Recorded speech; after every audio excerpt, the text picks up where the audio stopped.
7, 6, 5, 4, 3, 2, 1.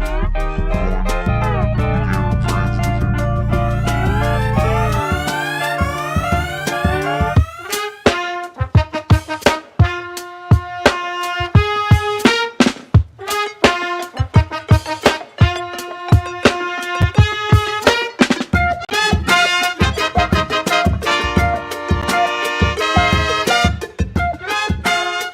Welcome to Black Noir Radio.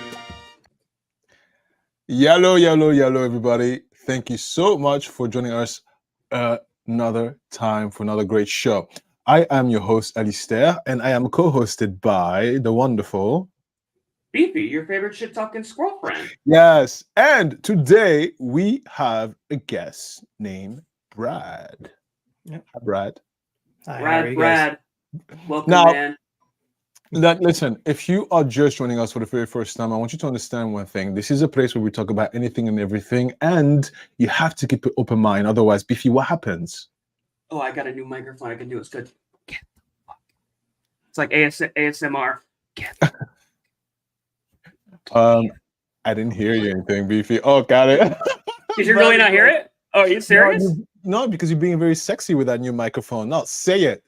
Say it. Get the fuck out of Thank here. Like Look New at York you, style. Beefy. Hey, I'm walking here. Get the fuck out of here. Very Italian of you. I love it. I figured with the new microphone, I could do whisper ASMR style. I guess. It was too ASMR. It was too sexy. We didn't hear anything.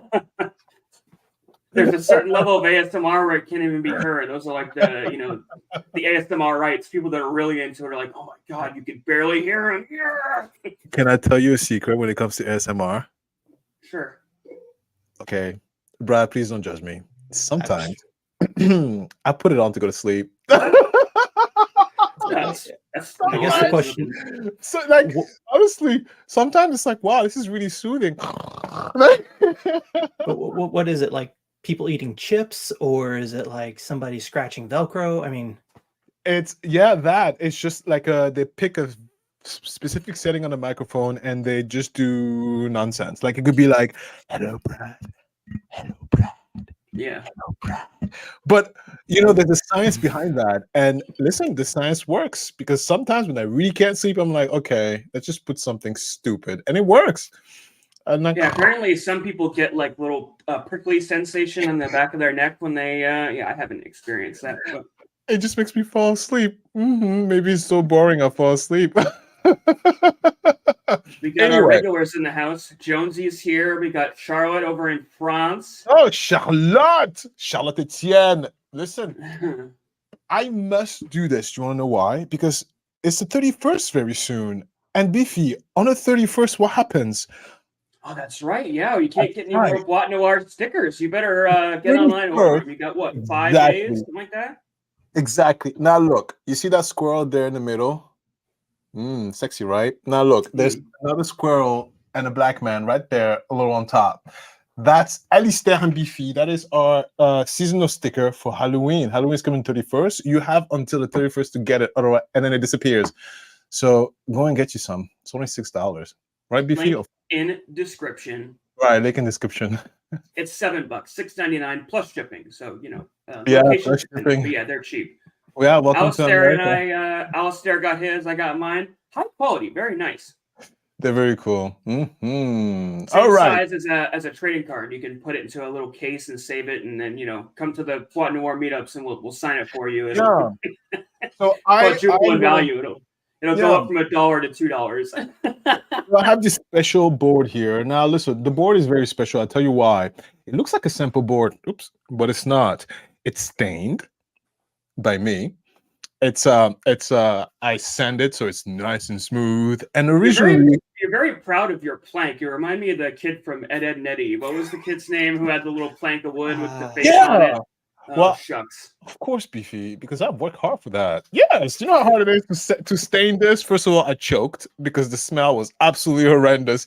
And then it was a lot of work to remove all that scrappy stuff. You need to spray paint a set of eyes and a face on it. That's just going to be our new Boîte Noir mascot, Plank. Plank 2. That was that's funny. I don't remember the kid's name, but I remember the board of wood. The board of wood's name was Plank.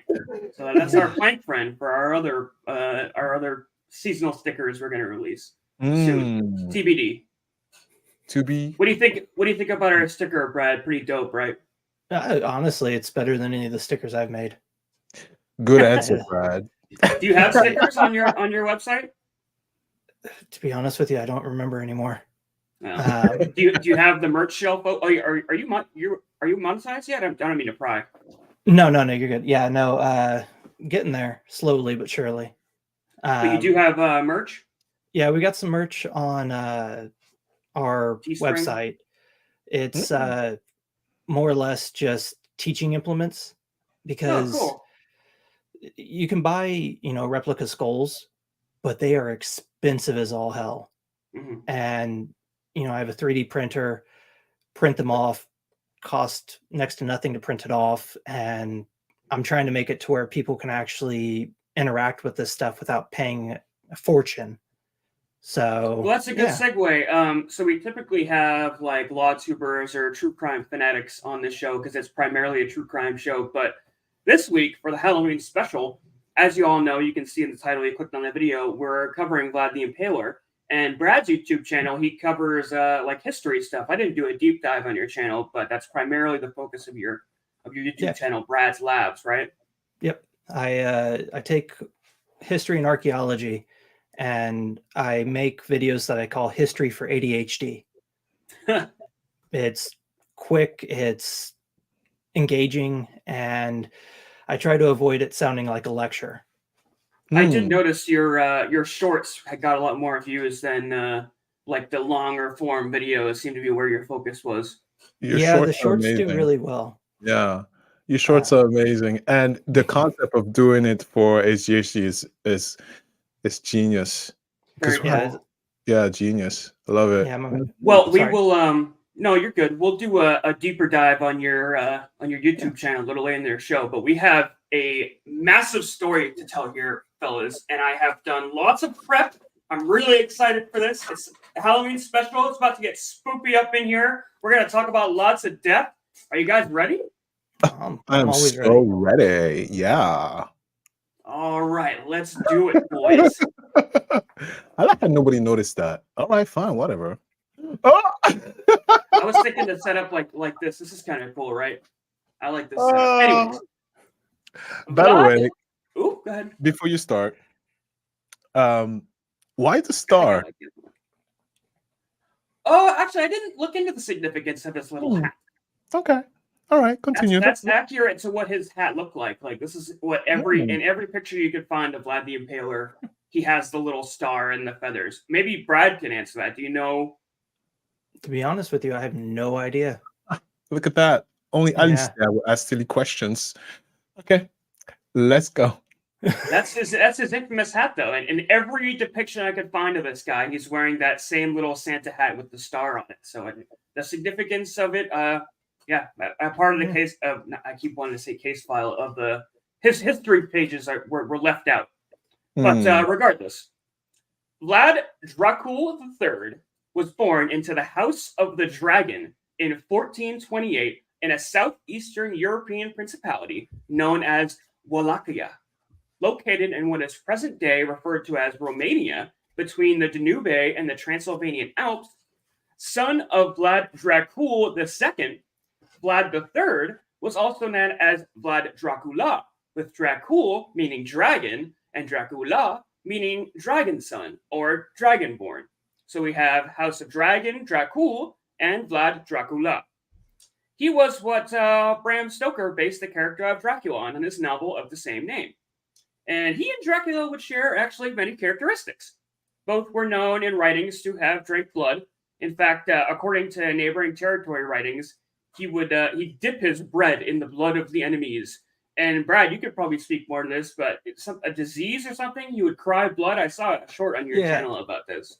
So it's because it's, taking anything from, 400, 500 years ago and trying to attribute an illness to it is extremely difficult.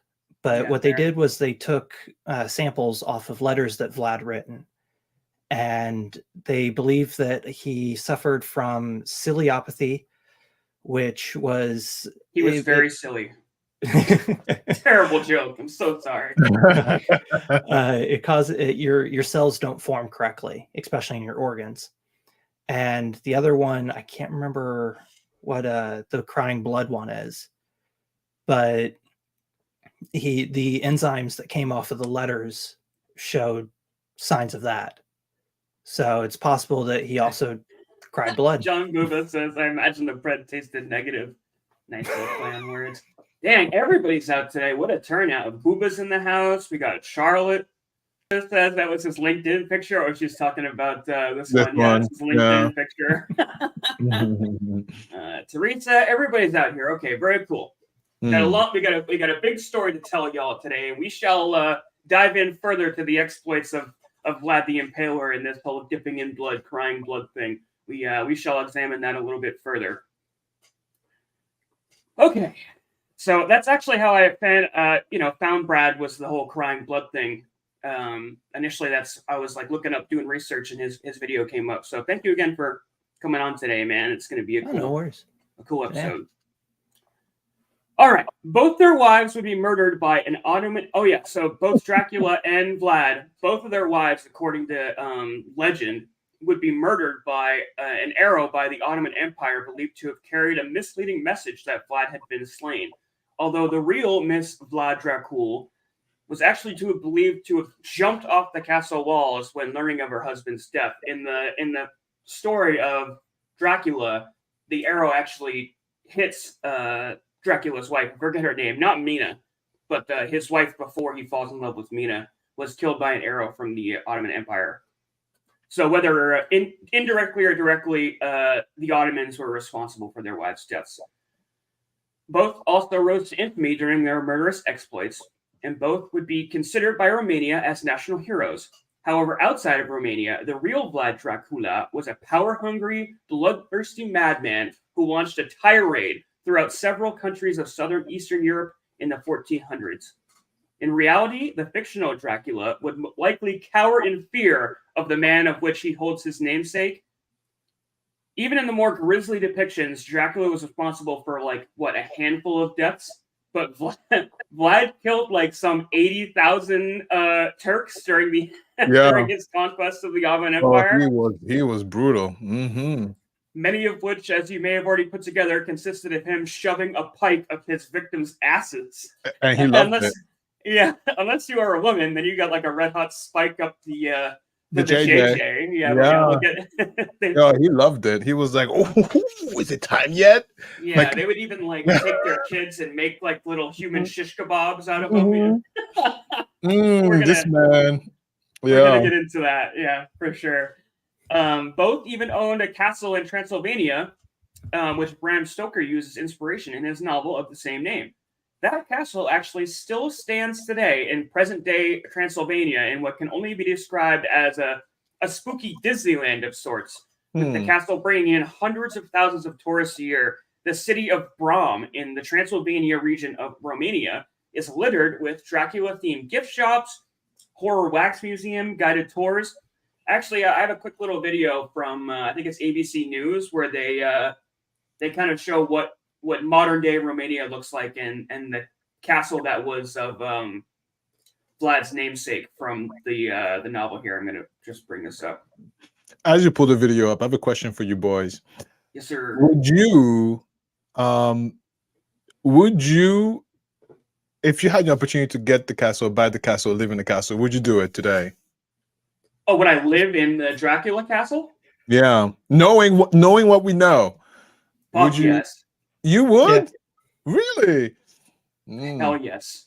I'd be like, oh, someone got impaled in here. Like, I don't know. It would be kind of weird. There are a few reasons, right? The first one being safety. It's an impregnable fortress, right? It's easy to defend, right? If you ever get invaded. And have you seen any of the videos from the actual castle? There's all kinds of narrow hallways and hidden chambers and shit. So then that means Beefy, you don't believe in vampires. No, I don't know. Oh, because maybe Count Dracula is hanging out in his castle. Oh, that was my And then it's Dracula Halloween. impression. Not very I'm just good. saying.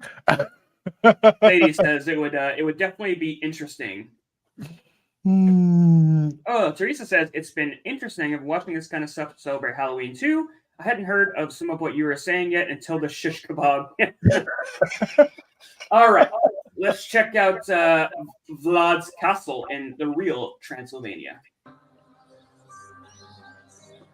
We're in Transylvania, in the frost-covered mountains of Romania, the impaled heart of vampire country.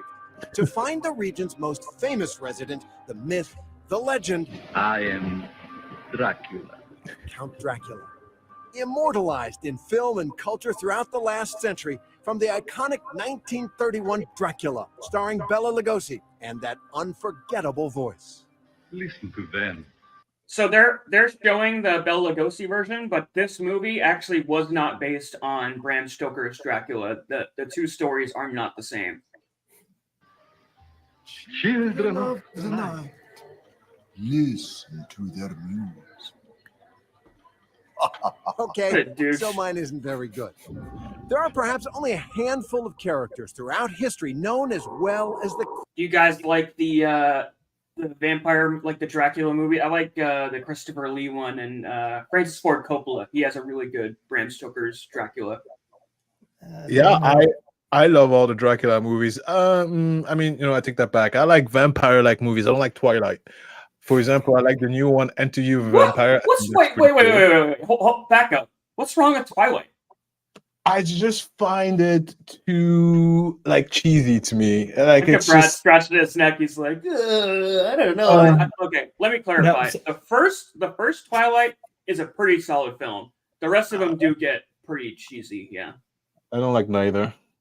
I was too old for it. Oh, you were?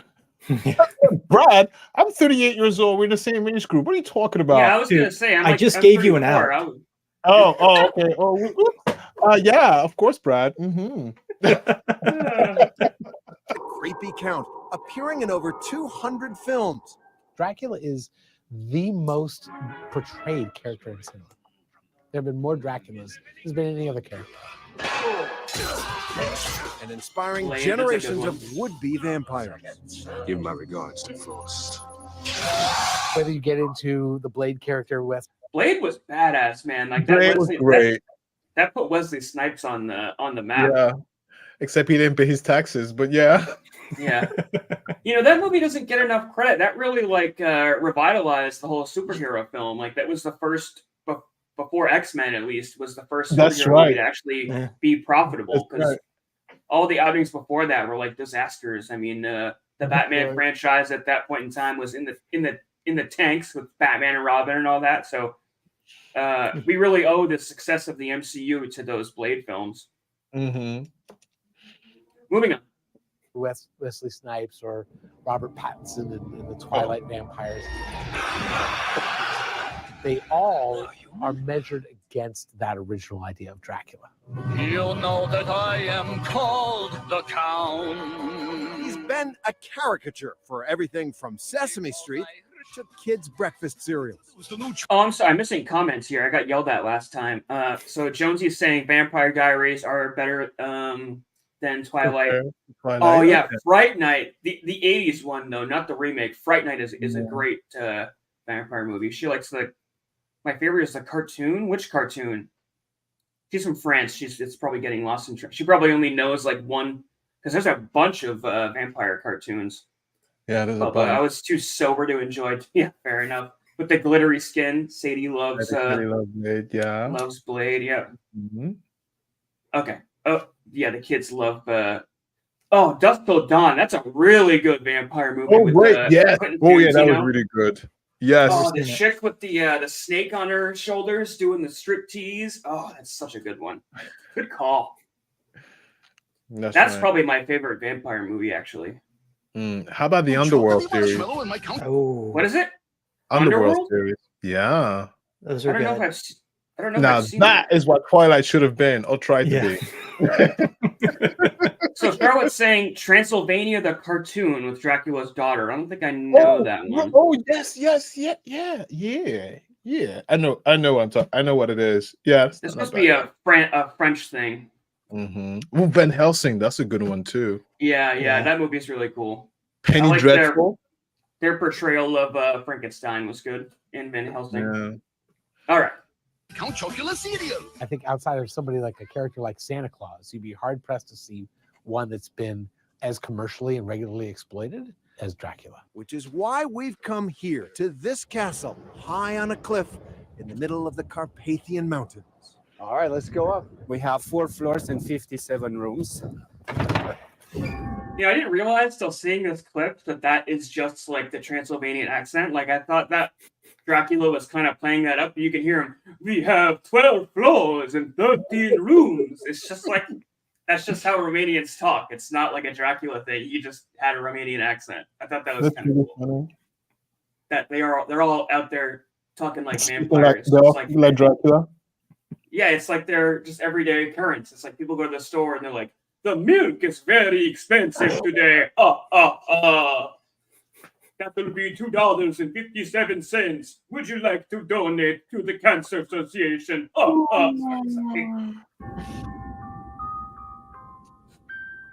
You are now inside the most popular and famous tourist attraction in Romania, I can't unhear it Bran now. Castle, better Dang. known in the whole world as Dracula Castle. Oh, you can't hear? I cannot unhear the way it. Oh, I know, the way- yeah. Now I'm like, oh, Same. do you want to donate? Right. Count Dracula, as we know him, is loosely based on the legend of Vlad Dracula, better known as Vlad the Impaler, the notorious ruler of this region in the 1400s, known for his violent and torturous methods of suppressing dissidents.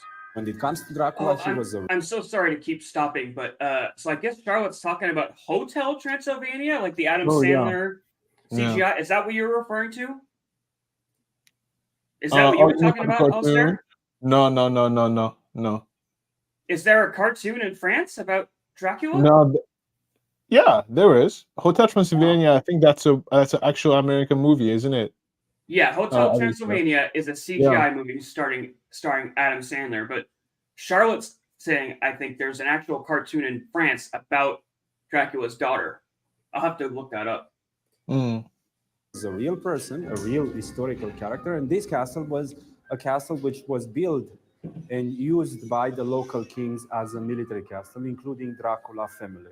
Vlad Dracula was a horrible, horrible human being. Being a vampire would be an improvement in life over what he was. But it was 400 years later when Irish author Bram Stoker penned the iconic 1897 novel Dracula that the legend of Dracula the vampire was born. The meaning of the name Dracula is actually the devil's son. This being Dracula's castle, it comes with all the blood-curdling creepiness you might expect. But still, tourists flock to this place.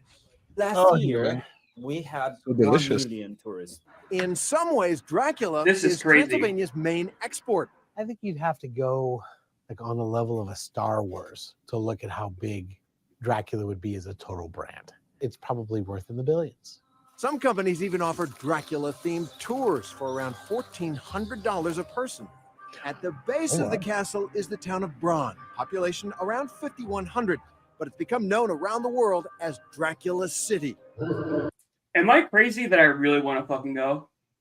No, you're not crazy at all. No, Look at all the Dracula swag.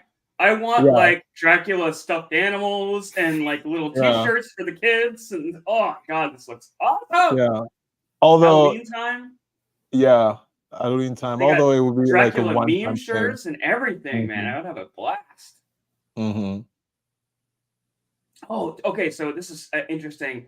Teresa says that she's talking about the Count Chocula cereal. Did you know this year they came out with a new character? It's like Carmelia Caramel, and it's caramel apple flavored. She's a zombie.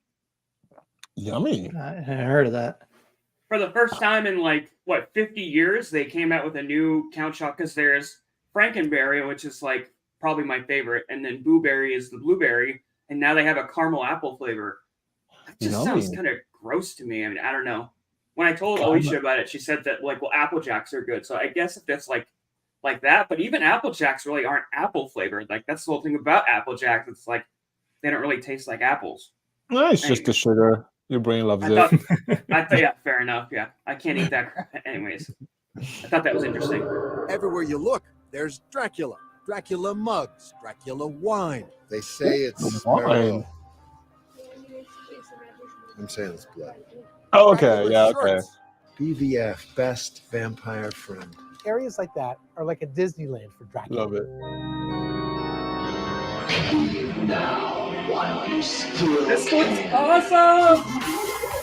This Dracula-themed haunted house right in the middle of town. Here goes nothing. A tribute to all things that go bump in the night.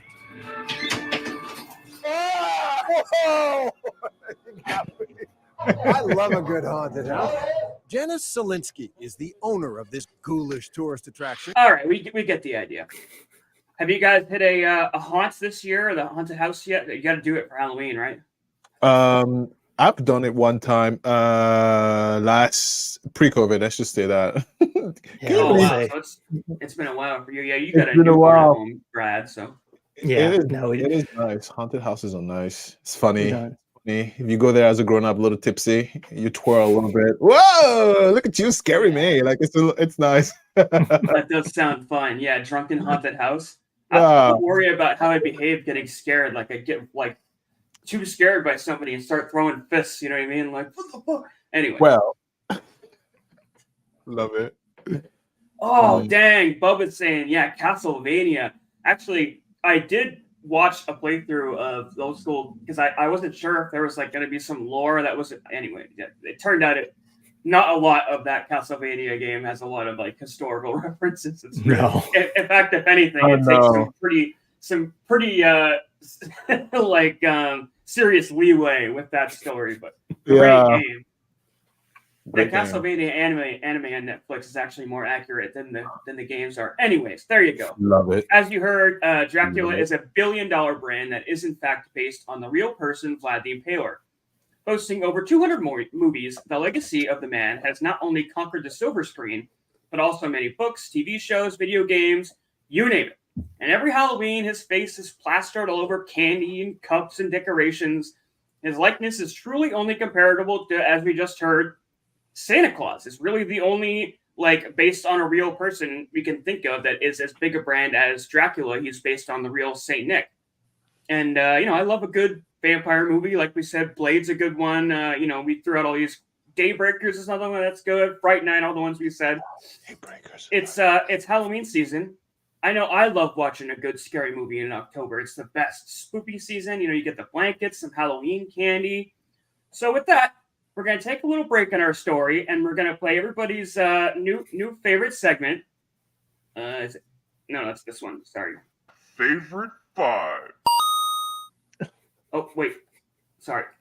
Don't mind me. Yeah, we're embarrassing ourselves here. It's a ground-up operation, everybody. It's a privately owned business. It's our favorite 5. There we go. Okay. So we're going to go through our favorite scary movies, our top 5 favorite scary movies for Halloween. And you can sound off in the comments, too, with what your lists are. So we'll start with our guest here. He's got honors here. What's your number 1 favorite scary movie? So, see, and this is where I had an issue because I want to say the Romero films. But if I had to choose one of them, it would be Dawn of the Dead. The new one or the old one? Because I almost no, put the old one. The new one on my list. Oh, okay, interesting. No. The new one is piece of shit. What? Okay. What? I cannot stand any of the remakes of the Romero movies. Oh, interesting. Yeah. No, I would have to. I'm a Romero purist when it comes to his movies. Fair enough. Okay. Yeah. Number 2, not scary, but Casper. Oh. That's Yeah. an interesting one. Thing. Yeah, Mhm. it's one of those that, childhood just got good memories from. Oh, when. because you watched it when you were a child, so it's Yeah. like, yeah, you know what? Yeah, that works. Sarah, what's your number one? We didn't get your number one here. Candyman. Now Oh, listen, when I the- watched Candyman, so it was in US when I first watched it. So I was a teenager, and I was terrified that I didn't even want to look at the mirror and say Candy. It just terrified me. Yeah, Candyman for the first one, nightmarish, completely nightmarish. How about you, Beefy? We were just talking about the real Candyman last week with The looking other at legal. day. Yeah, interesting. The idiot, but yeah. Yeah, what a freaking story that was, dude. What a Let me tell you. story. What a story. The next day I told that story to my client, and I was like, "Do you know?" And he's like, "I did not know." And I was like, "What an idiot!" And he was like, "Yeah, what a total idiot." But yeah, I mean, it's a good laugh. I was having a good laugh with my client that day. My number one was Scream, the Wes Craven movie. Oh my god, it's OG. I'm actually not really a big horror guy, but yeah, it's a whodunit. It's like iconic cinema. It's just it's the best. It's like a James Cameron level. I look at it as like a film, not a movie. You know what I mean? It's well shot, well written. It's great mystery to it. Good plot, Just yeah, classic. mystery. Watch it every year. Brad, Yeah. what was your number one again? Just Romero's Dawn of the Dead? Yeah. Okay. You got the OG. Isn't that where like the bikers break into the mall? Yeah. Yeah. Yeah. If you haven't seen it, recommend it. If you haven't watched it in the a while. the old school one. Actually, I really like the remake. I almost put that one on my list. What is it about the remakes you don't like so much? So I absolutely hate fast zombies. Oh yeah, they're runners. Yeah. Fair enough.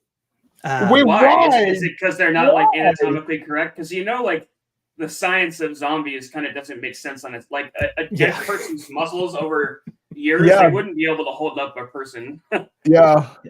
But Yeah, also decay, right? So it's just a matter of, let's say if they were, just a matter of time before the muscle just rot and decay and doesn't support the body anymore. That's why I'm like, no, I want fast zombies. I want zombie that does cartwheels, runs 1,000 miles. I want to run for my life. What was your number two again, Brad? Sorry. It was Casper. Oh, Casper. That's a comedy. That is. I wouldn't even classify that as. It's Halloween themed. We'll horror / Halloween movies. It's funny you say that. When I was in grade school, we bought one of the. They were limited releases for the Casper movie. It was like this Halloween decoration shaped like Stretch. Remember they had like the three. It was the puppet, Casper cousins or whatever. No, it wasn't. I know what you're talking about. Those were like fast food releases, but yeah, it was like a light up jack-o'-lantern shaped like Stretch, and I just saw it when I went back home last week, and it was like such a nostalgia trip to see that thing. She still has my mom up down in her basement. She has like the little McDonald's nuggets that you dress up in the Halloween costumes. It was like such a journey back to my childhood this past week, going through all the Halloween stuff. So up here in Canada, I don't know if they're doing it in the States, but if you get a Happy Meal, they're giving the plastic buckets out again. Yeah, they are. And you have to go like soon because they never last to Halloween. So if you haven't gotten one yet, I would go. We were talking about that last week, actually. Yeah, because they were like really big back in the 90s, those little plastic buckets, and they stopped doing it for a while. But yeah, they did it last year and they're back again this year. So make sure you get one. Yeah. So Bubba's saying, well, running zombies can happen before and after rigor mortis, plus depending on the climate, they rot to nothing in a month or less or not at all. I was thinking about this.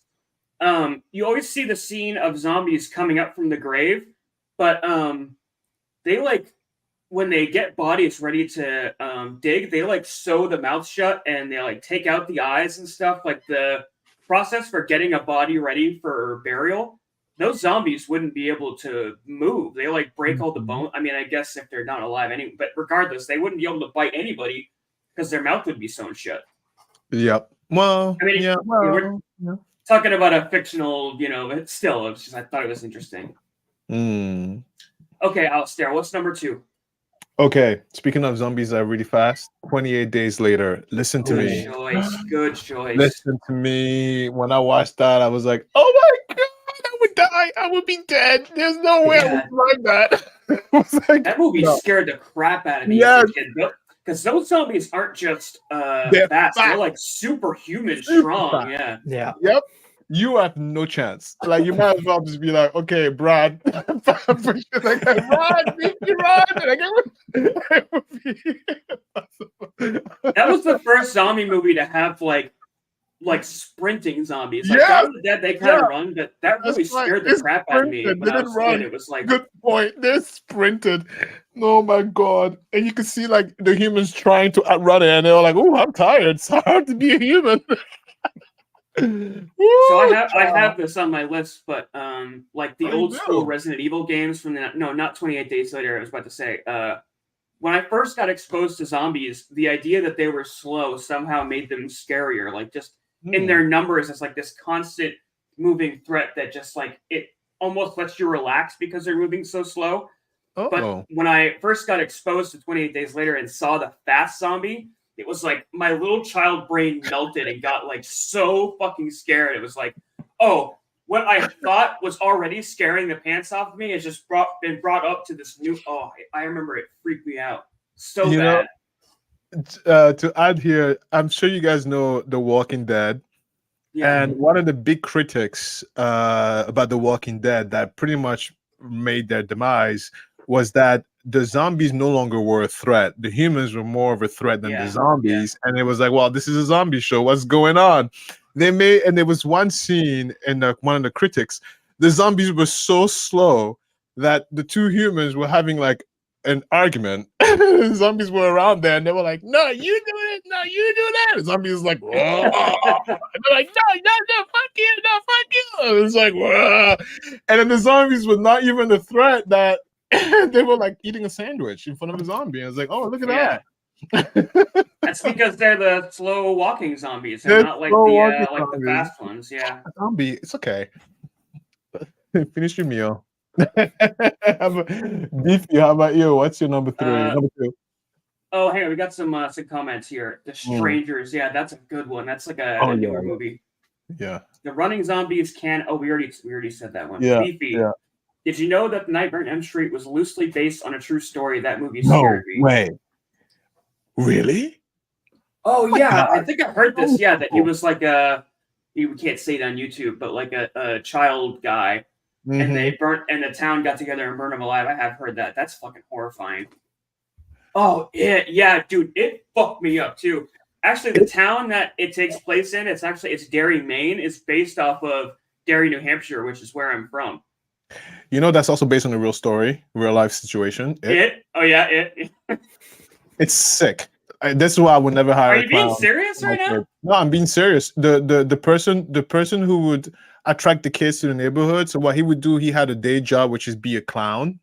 And you as a parent, you hire, oh, look at that. Look at Johnny. He's just a clown. You hire him. And then he comes to your party, and then he will use that to vet who's the idiots. And then he will roam the neighborhood and be like, hey kids, remember me? Oh, look, it's the clown from the party. I've heard of like Gacy being like the murderous clown, but anyway. Oh yeah, right here. So even Alicia's calling it. But dude, we have the same brain, Alicia. I swear to God. Sadie's saying yes. The Strangers, Vacancy. I don't know if I've seen that one. Oh yeah, Vacancy. Yeah. I was saying 28 Days Later ain't zombies. They're just rage infected, like methed out zombies. Yeah. Well. So what? Okay, so my number 2, I'm sorry, is an absolute classic. This is going to be a throwback for everybody, but the OG 30s Frankenstein movie, not any of the new crap, the old one with what's his name, Boris Karloff.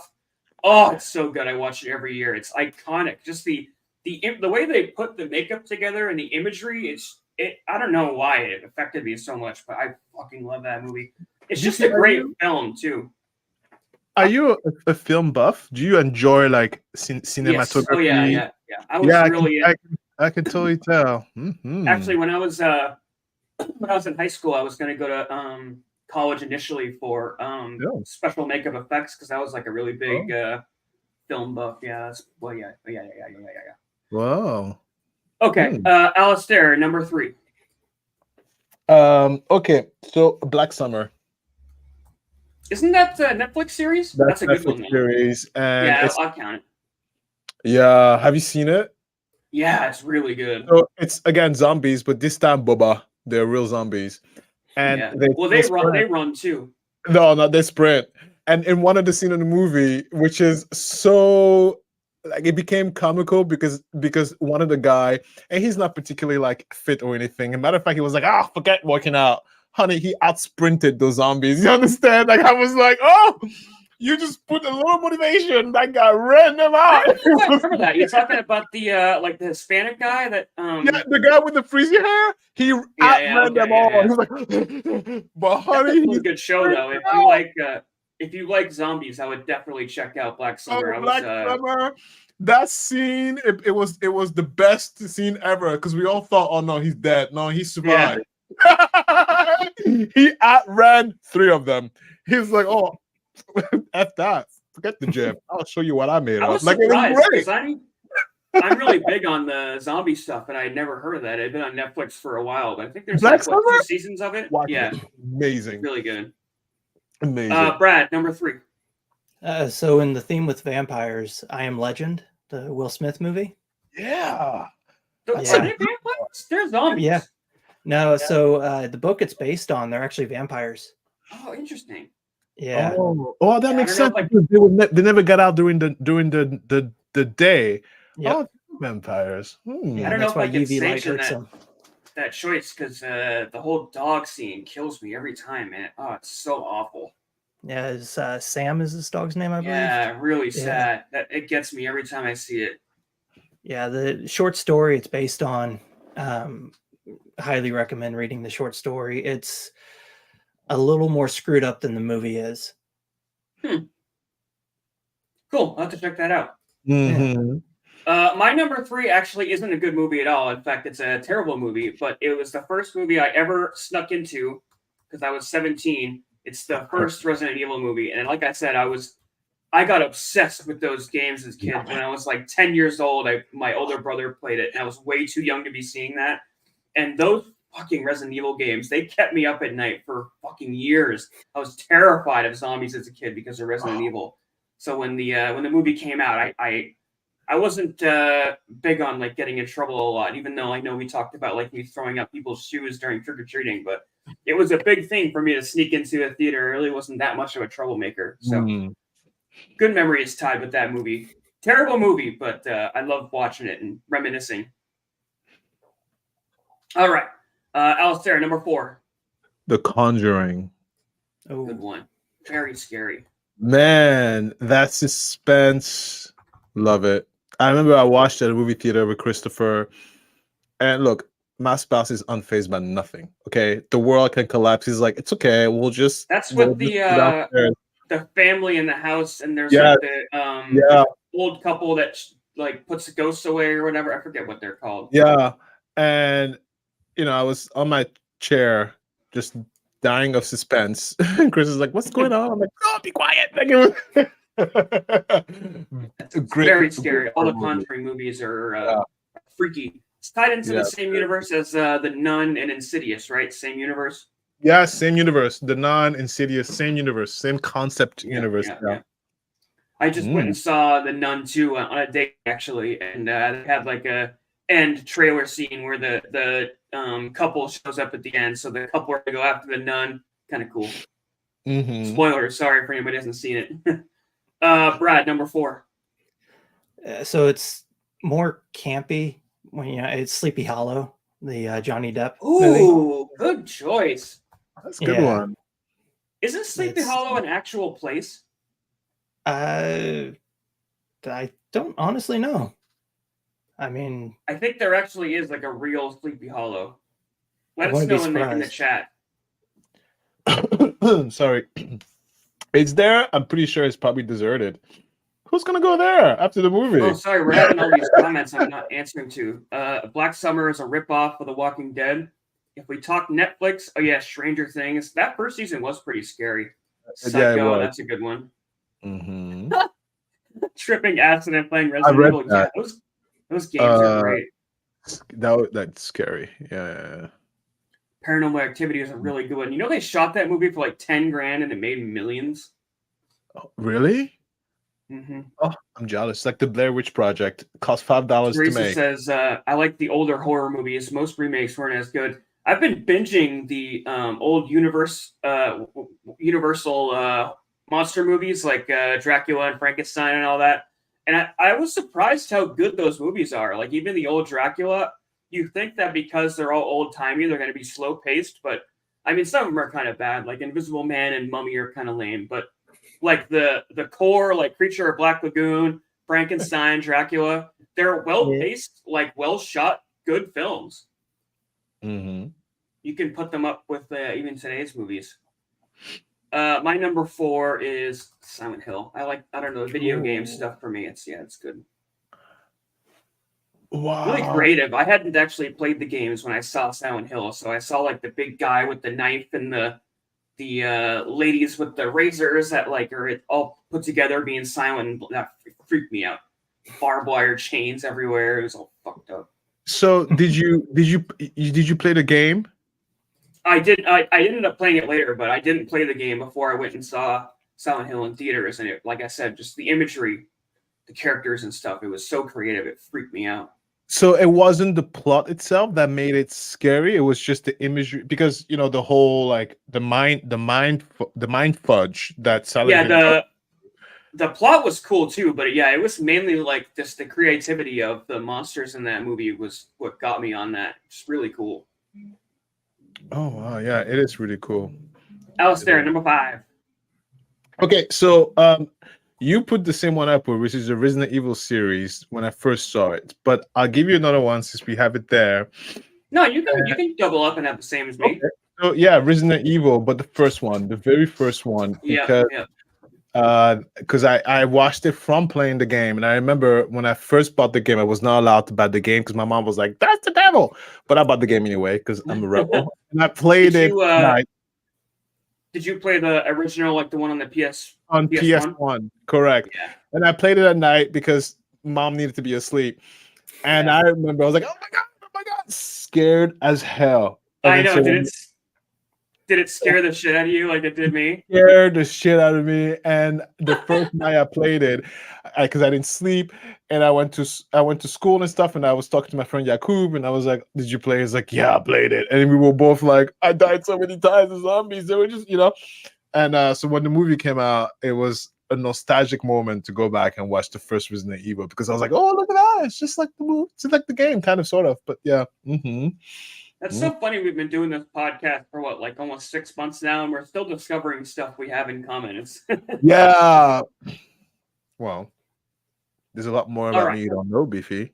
This is and true. Brad. Same. And me. Brad, number 5. Last pick.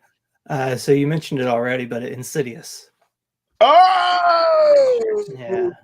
So Insidious 2 freaked me the fuck out. The Man Who Sleeps. What got me about it is that it was like a threat you can't see. So even like when you're laying in bed in the dark, it's like you can even flip the lights on quick, and if there's nothing there, it could still be there. Don't you hate that? Like, honestly, so if you guys, since we all seen Insidious or movies like Insidious, doesn't that, so let's go back to your original question about Count Dracula's castle. Mm-hmm. Will you still go there and take a nap? Yeah. Wow. Okay. As a archaeologist, you kind of put all of that shit out of the back of your head. Really? I mean, you're literally digging through people's graves sometimes, so. That's right. Yeah. Guys, Brad is an archaeologist. Isn't that cool? Look at that. Yeah, I can already tell we're gonna go late today. We're gonna have to make sure we carve out some time to get into Brad's background. But yeah, we're already like 50 minutes in. We haven't even touched on like Vlad the Impaler yet. It's all been Dracula and scary movies. So whatever. We'll go late today. It's fine. Yeah, my number 5 was Saw. Good movies. Yeah. Yeah, it was. Right. Oh yes, Sorry. it was.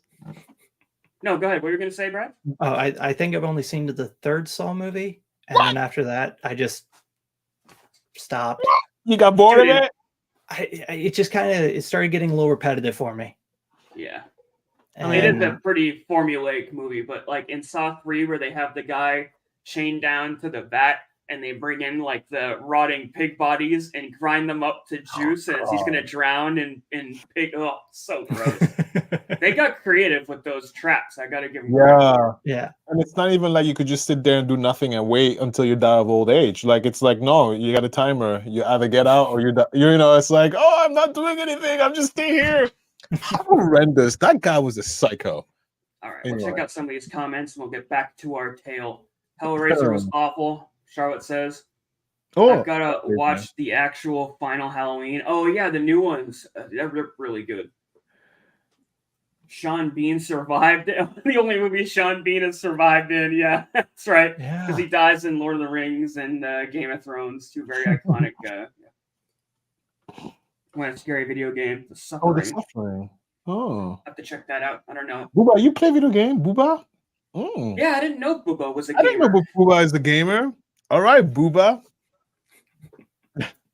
All right, back to our story here.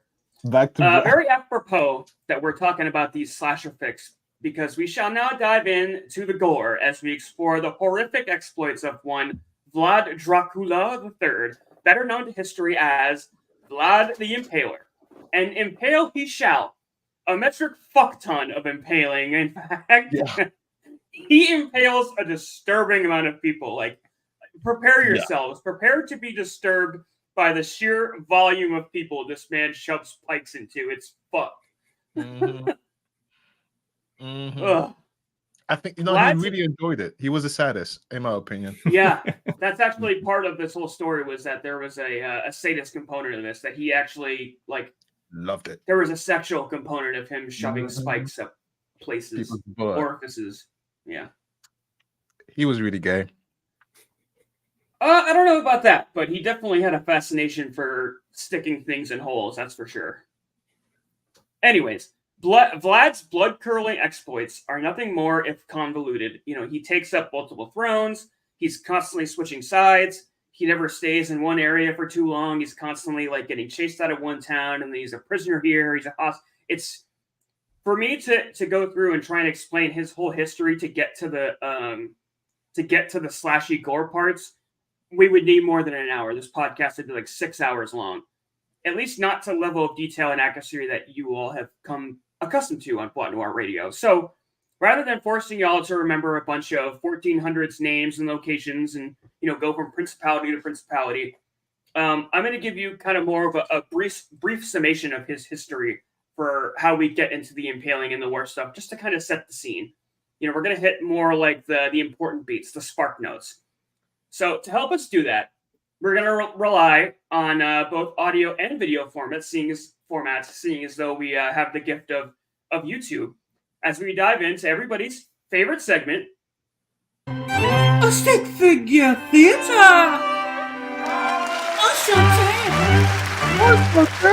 Oh my god, this thing gets me every single time. Do you know that? Like, I'm even trying to control my giggle.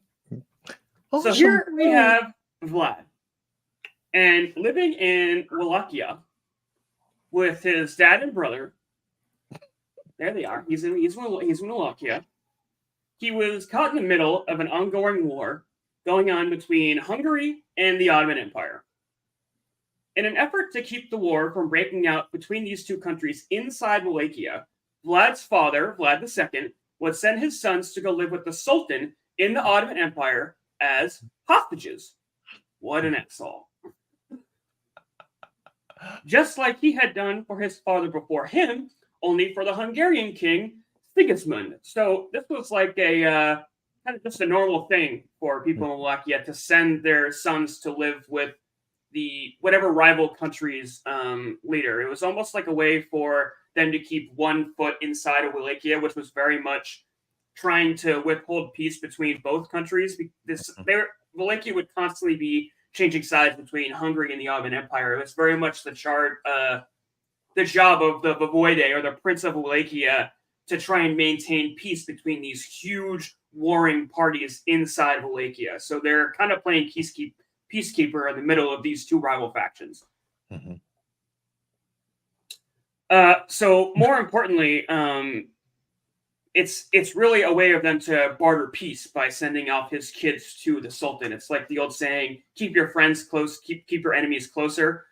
And with the thought process being that Wallachia would not be deterred towards one side or the other, as with the prince being held as hostage. So if the Sultan has his kids, he's much less likely to affect to Hungary because, well, I'm going to kill your children. And so it would be that Vlad III, a heroic little impaler, would be thrust into an apprenticeship. Oh, yeah, so sorry, that's... here we have Vlad II being hostage to Hungary back when he was a kid. Poor guy. Yes, he is now the bitch. Yeah. So yeah, Vlad and his brother actually, Rudad the Handsome, is that his name? Rudad? I don't remember, but just his brother. Mm-hmm. Yep. Would be thrust into an apprenticeship of not only battle and military strategies, but also the everyday dealings of being a leader and a ruler. So Vlad is basically shadowing the Sultan of the Ottoman Empire and the bloodthirst and moral ambiguities therein. And although public opinion swayed towards his handsome brother, Radu is his name, would be the one to take over as Sultan of the Ottoman Empire once the Sultan ultimately got slain, behind the scenes, it was actually thought that Vlad would take up the throne, given he would eventually earn his way up to general in the Ottoman army, but also his gruff and fair demeanor learned itself towards leadership from those in power even at a young age. So even as a kid, he was showing skills and abilities for war and leadership. You know, these were qualities that very much would aid him in his conquest once he finally does get to power in Wallachia, which we're going to get to here pretty shortly. But in 1448, when Vlad II, so that's his father, would ultimately be slain by the Hungarians. There he is, he's dead. Poor guy. Mm-hmm. Vlad would seek home to Wallachia, now hardened by military training and carrying a scornful bloodthirst for revenge. And although Vlad would indeed take up the throne in his father's stead, his path to maintaining that throne would be a little tricky.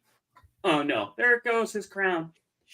Seeing the new ruler fleeing to other countries and eventually siding with Hungary. So even though Hungary has killed his father, in an attempt to maintain control of his throne, he ends up siding with the Hungarians. So he initially heads back to Wallachia in an attempt to get revenge for his father, but in an attempt to get control of the throne, he puts his revenge plot and his hard feelings from killing his father aside, because he's more interested in claiming power for himself. And this will become a theme throughout Vlad's life, that he's casting all these other things aside in his quest for power. Go ahead. Can I pause?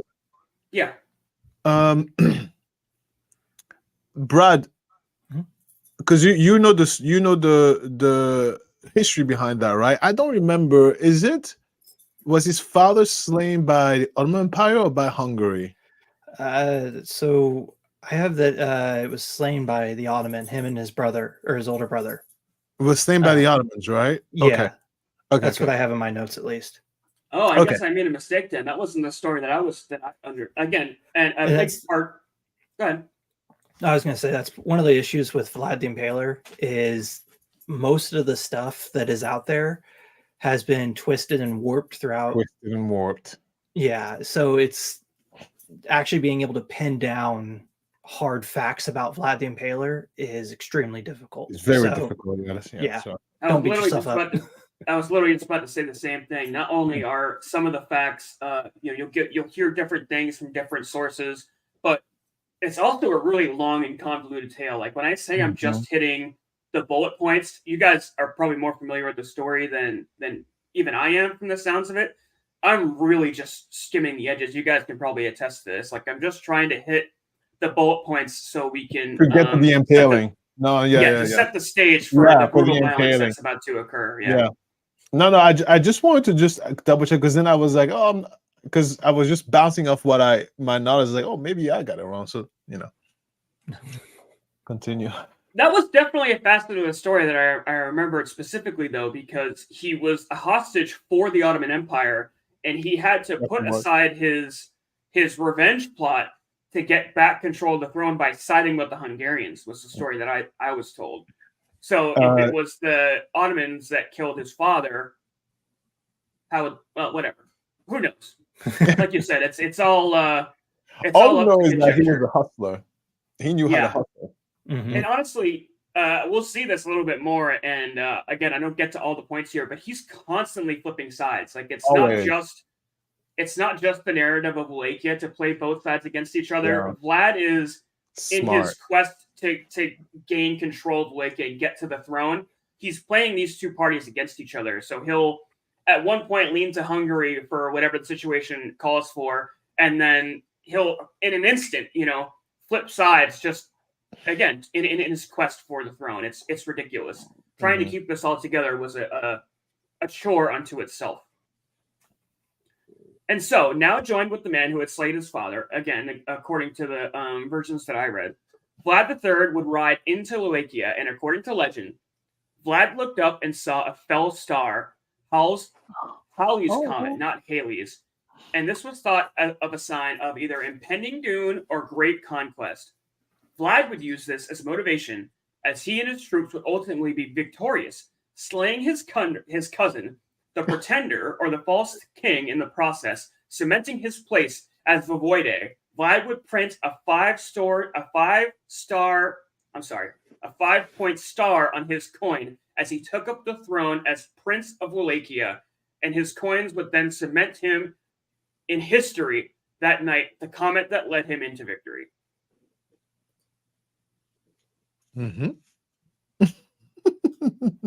Look at him, with his little crown. There he is. There's the false prince. Okay. Oh, slash. Off with your head. Give me that crown. Yeah. Oh, and so would begin our epic reign, where he would not only impale, but burn, bury, mutilate, and according to some, eat many, many victims. Yeah. Although Romania may paint the man as a national hero, many remember him for the brutal exploits he descended upon his enemies throughout 1400s Eastern Europe period. And now, chapter 3, we shall get into those slayings and the many, many impalings, beginning with his new disciples. Vlad invited the backstabbers and betrayers who had led his father and brother to be slain over for Easter dinner in 1457. Look at that. They're about to get ready to carve the ham. It's all great. Look how happy they are. It's a great Easter dinner. Under the guise of moving forward ambiguously, and just as they had settled into a nice buzz of mead and full bellies full of the roast carved ham, soldiers entered the great hall, leading the disciples outside by sword point. Once there, he staked the eldest up by pike, impaling them alive to die a slow and painful death over the course of days. As the days would pass, seeing their corpses picked apart by scavengers, flies would ultimately lay eggs in their wounds. Those who were not lucky enough to succumb to blood loss would suffer a much more gruesome fate of their organs slowly shutting down, one by one, and what can only be described as absolute agony. The able-bodied betrayers were ordered by sword point to carry bricks up steep hills and build Vlad's new castle. Now thrust into a short life of slavery, they were forced to work night and day with no food, drink, or breaks until their bodies gave out. Some refused at points to continue on with this brick carrying, basically construction work, when Vlad would order his guards to, quote, stab them until they work again. I thought that was awesome. Yeah. It's just, if they stop, just keep stabbing. They'll get up eventually. Get up. Oh, sorry, I'm missing some comments here. So Bubba's saying he's constantly playing chess. Yeah, it's very, very true. He was very smart. Look, I'm gonna give you a little. I low-key admire Vlad. Okay, please don't throw tomatoes. I dodged them all, but I low-key admire him, and I'll tell you why in a little bit. Yeah. So I do at the end of this kind of take a more sympathetic approach towards Vlad, but he is a power-hungry, bloodthirsty madman in all sense of the word. As much as I somewhat understand why he did it, I do not empathize with his murderous plights at all. Okay. If he wasn't, I mean, I couldn't impale someone. Too much work, by the way. First, you got to cut the spike, lay you on the table, open your legs, and stick. No, I'm like, please, just do it. I ordered someone to do it, but he enjoyed the hands-on work. No, I wouldn't do that. He But also had guards to kind of put them on the stakes for him. You know, he was kind of more just like pointing at the pikes and the bodies, like that one there, Actually, and that one there. no, he enjoyed the actual, like he's like, give it to me. Oh, Like no, Vlad was very involved to the fact that the wife was like, just come to bed when you're done. Just make sure you shower. Like it was yeah, make sure you shower. it was the wife was like, this is too much. I'll see you later, honey. Like it was, and he enjoyed the screaming, he enjoyed the psychological torture. He's like, I'm gonna impale you. What? No, I'm gonna impale you. You want a dinner? You eat first, I impale you later. Like he enjoyed the to torture you with the idea that he's going to do it, and 99% of the time he does it. It's horrendous. Yeah. How we doing so far on the history here, Brad? Yeah, I mean, honestly, the stuff you've been hitting are the highlights that I hit on my notes. So, yeah. Do you have anything to add thus far? We're going to get into more of the violence. No, honestly, everything you've said. He was bloodthirsty. He wanted vengeance, and he was going to get his. Oh, right. It was very much the mantra of like F around and find out for Vlad. Yeah. He was painting a legacy of don't cross me, basically, is what this was. And that was very much the intent with the stakes and the piking and the impaling. It was to send a message to people of I shall not be trifled with. And it did aid in certain regards positively for Wallachia, because again, they were caught in the middle of these two massive countries that were at war. So previously they were kind of just playing at hand to each side, like kind of placating each ruler, caught in the middle of this without really committing one to each side. So they needed somebody gruff and tough who could put a firm stance for Wallachia to say, like, no, you're not fucking with us. Like, we are a proud country too, and we shall not just be this little country going to come in and take advantage of us. And in that regard, I do sympathize with them, because, as much as he is aiming for peace, it's very frequently war starts in the search for peace, as ironic and backwards as that may sound. It's very frequently the narrative. Now, Brad, out of curiosity, where do you stand in terms of your opinion of Vlad? Do you think he's well, obviously he's bloodthirsty, but like I admire him in some way. I'll tell you why in a little bit. I'll tell you why, but where do you fall into that? Beefy's like, no, F this guy. No, I admire him. But I mean, to be honest with you, to be able to have the Constitution to do a lot of the stuff he did, you just have to admire the man. Yeah. I mean, yeah. I don't think that I could take and look out over a field of 80,000 people that have been impaled and go, that was a good day's work. But the fact that he could, good for him. That was a good day's work. Yeah. Bring me my dinner. There's like some marinara sauce that I need in. No, he had a party, actually. He loved to party after that. He was like, okay, let's go have fun. Yeah. Buddy went and had a good time. A spooky little gnome says, all right, Vlad, sure thing. Whispers to self, what the fuck? I hate it here. And, you're probably referring to Vlad being like, have a seat, have some dinner. I'm going to impale you later. Yeah. Alicia says that she's not going to throw tomatoes. She's going to throw garlic at you. It's very apropos for today's topic. Well said. Garlic cloves. Yep. We'll have a sticky Alistair. Carol says something very interesting. History telling depends on who is telling it. Very true, which is why Vlad was also smart to be like, all right, somebody take a pen and paper, write this down, which is why it's hard to get all the facts, because different sources, some sources are coming from the Ottomans, some sources are coming from Hungary, some sources are coming from, and like I said, I've said several times, depending on who you are discussing this with, Vlad is either painted as a national hero or as a madman, but really both paint the picture of just a power-hungry, bloodthirsty tyrant, because it really serves both purposes. Like whether you're painting him as a national hero in favor of Romania, him being tough aids that purpose, and if you're painting him as the bloodthirsty madman, him being rough and tough also serves that purpose. So if there's one consistent we can get in all of this, is that he did not fuck around in his in his strife for power. He very much killed lots of people. You don't want him. The the minutia might get tangled up in between there, but the narrative is still the same. Still the same. No, Spooky little gnome says in her Rick James voice, he's cold-blooded. yeah, this is a friend you want at a distance. Yeah. Like, oh, I love you very much. Over there, no, you don't want anybody like that near you. No, Vlad will get you. Harold's hitting it on the head here too. History tales depends on who is telling it and if they won or lost the battles. Plus, it was propaganda telling you spooky stories. Actually, a lot of what we have comes from countries that weren't even involved in the war. Like London were printing these stories in the newspaper, painting him out to be, there's the old saying, if it bleeds, it leads. They weren't necessarily painting him as a hero or a madman. It was just a fascinating character.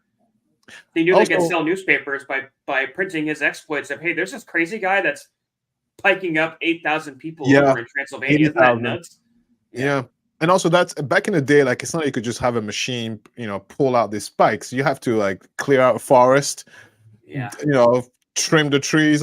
Like, it's a lot of work to spike 80,000 people, and that's kind of hard to hide.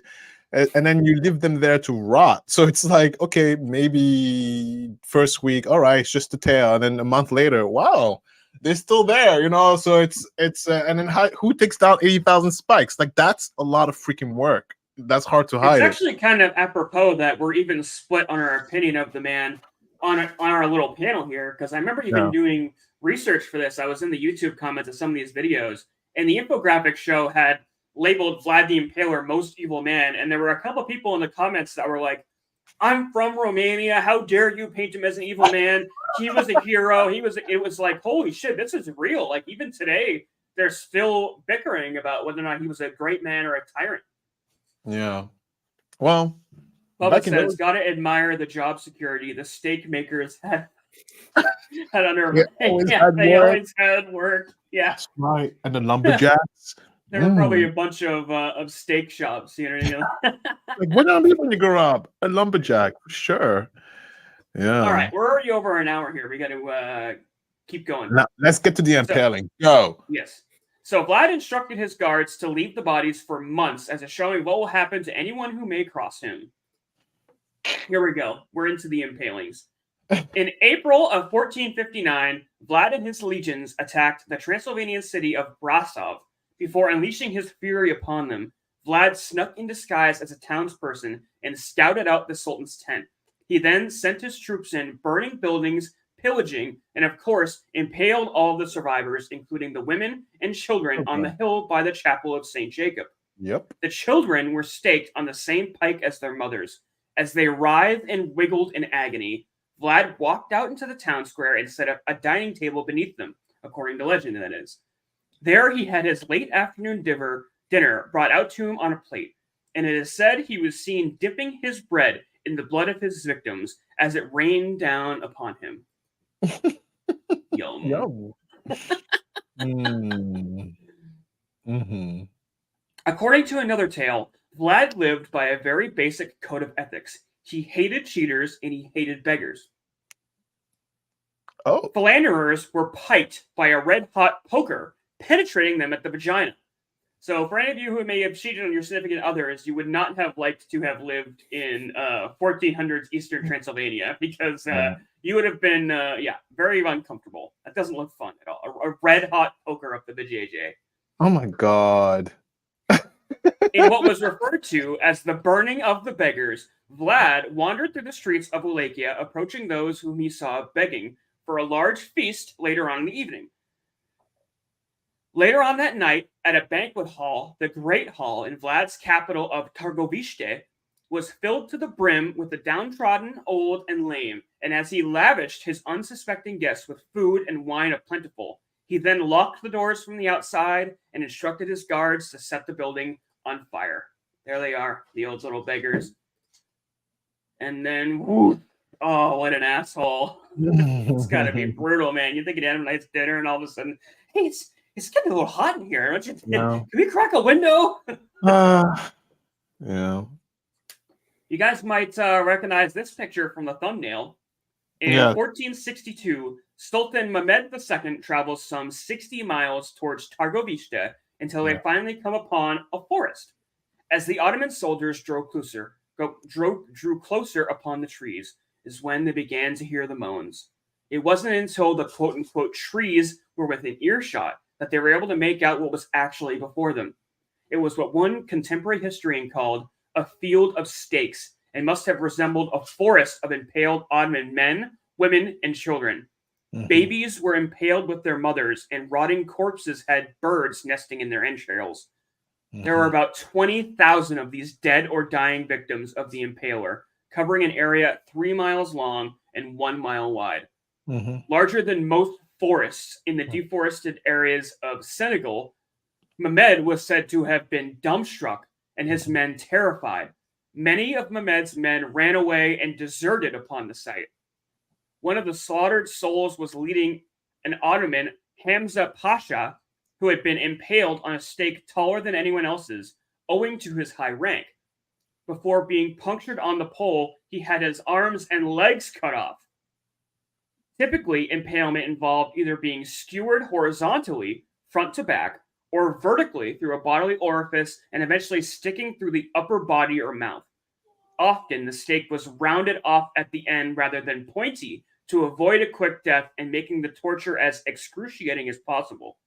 Sometimes those who had really upset Vlad were impaled upside down. The force of their body weight would slowly push the stake deeper and deeper, displacing and rupturing organs. And again, those who weren't lucky enough to succumb to blood loss would live through the unbearable pain of their organs shutting down one by one, a process that very frequently took days. Another form of torture that Vlad enjoyed to mete out upon his Turkish prisoners was skinning. Yeah, he loved that. He did love that. Sorry, that got me. Yeah. But Fucking red stick figure. Sorry, go ahead. No, I was gonna say with Vlad, it's important to note a lot of those atrocities were done on the Turks. So they were done in his defense. So in his defense, he was at war and he was fighting the Turks, and everywhere he conquered, you didn't survive, and you were an important facet of this too. And I have this in my script, so I might repeat myself later on, but this was very much the methods of war of the day. Like being your head cut off and put on a pike was pretty common. Like you didn't survive. Yeah. It really wasn't out of the realm of possibility to be impaled. It was something that happened, relatively frequently, but that almost doesn't lend itself towards an excuse for Vlad. Is that even under these circumstances, even rival countries thought that his methods were extreme. So in a land where impaling and piking and staking people is like accepted, even they were like, whoa, this guy's fucking crazy. Like he's just impaling. He's impale happy over there. Yeah, he's impaling everybody. Everyone. Yeah. Another method he liked to employ was skinning, and in a process he called feet flaying. Afterwards, he would cut the skin off of their feet, and afterwards he would instruct his soldiers to rub salt in the wounds. Then goats would be brought in to lick the salt off with their incredibly rough tongues. He's like getting creative. Like he should be writing these Saw movies we were talking about. Like, what the fuck, man? Where did he come up with this shit? It's like Jackass. He must have had a sketchbook. Like, so we take one guy, we hang him upside down, then we take a rope, we make him swallow it, then we hang him. Chill. Can't we just do some like good old fashioned murdering? What's wrong with just cutting off somebody's head? I mean, the heart, right? Just end it right now. It's like we need to be more flashy than that, darling. Yeah. We need to. He wants to make a name for himself. He wants to be remembered in the history books. Well, it worked. Yeah, he did it. Look, he's Dracula now. $1 billion worth. In about 1490, a Russian monastery compiled a set of 19 stories about the life of Vlad. One of these tales concerned 2 Hungarian monks who paid a visit to the prince at his capital. Vlad, according to the account, proudly showed the monks a gruesome display of some of his dead victims impaled on stakes and on broken wheels of countless bodies put upon pikes. Vlad asked the friars if they approved of his brand of justice. The first said that he did not. condemning the prince as merciless. The second monk said that he was pleased to see Vlad punishing evildoers. Dracula had the second brother. So here's our little monks. Dracula had the second brother sent home with gold. Can anyone guess what he did to the other monk? Anyone? Yeah, the $10,000 question. Yeah, put your guesses down in the chat. What do we think Vlad the Impaler might have done with the monk who talked shit about him? Yes, yeah. Well, that monk was not smart. Off with your head. I would have been like, That's oh my right, god, yeah, he that's a impaled great him. job. I like the color of the wood. I love the way you that pike all the way. Yeah, upside down too. Look at that. Like, what a moron. They had to have heard the rumors too, like, oh shit, we're going to see that crazy Vlad Impaler guy. You must have And thought then God you was get there, Mm. you get there, he's literally like giving you the tour of all of his impaled victims. Like, check out this one. We put him up upside down. Okay. He He's got like, oh, four how on dare this you, stake. man. Check how great it is. And Okay. fucking idiot was dumb enough to be like, that's Idiot. I don't know, man. That's kind of extreme. Yeah. I can just imagine like the green-eyed stare that would have gone. The other monk must have been like, what are you doing? Oh, I don't know him. Yeah, right. like giving him the elbows. Oh, like, this is shut up? beautiful. What'd you say? You said, yeah. Cookie note says there is no way he's keeping his vow of silence during that. Nice. Oh. 100%. Like, Well, yeah, just for a change of pace on this one, he piked him upside down, mouth first, with the pike ultimately sticking out of his anus. Oh, it's brutal. yeah. Well, that's what you get, monk. Another Yeah. similar story tells of the Sultan of the Ottoman Empire attempting to get Vlad to change sides. Part of being voivode required Vlad to constantly play both sides and only act in the best interest of Wallachia. This left him frequently placating one side against the other. So when the Sultan requested he come to the Ottoman, Vlad denied this request, nervous it would leave his throne vulnerable in his absence.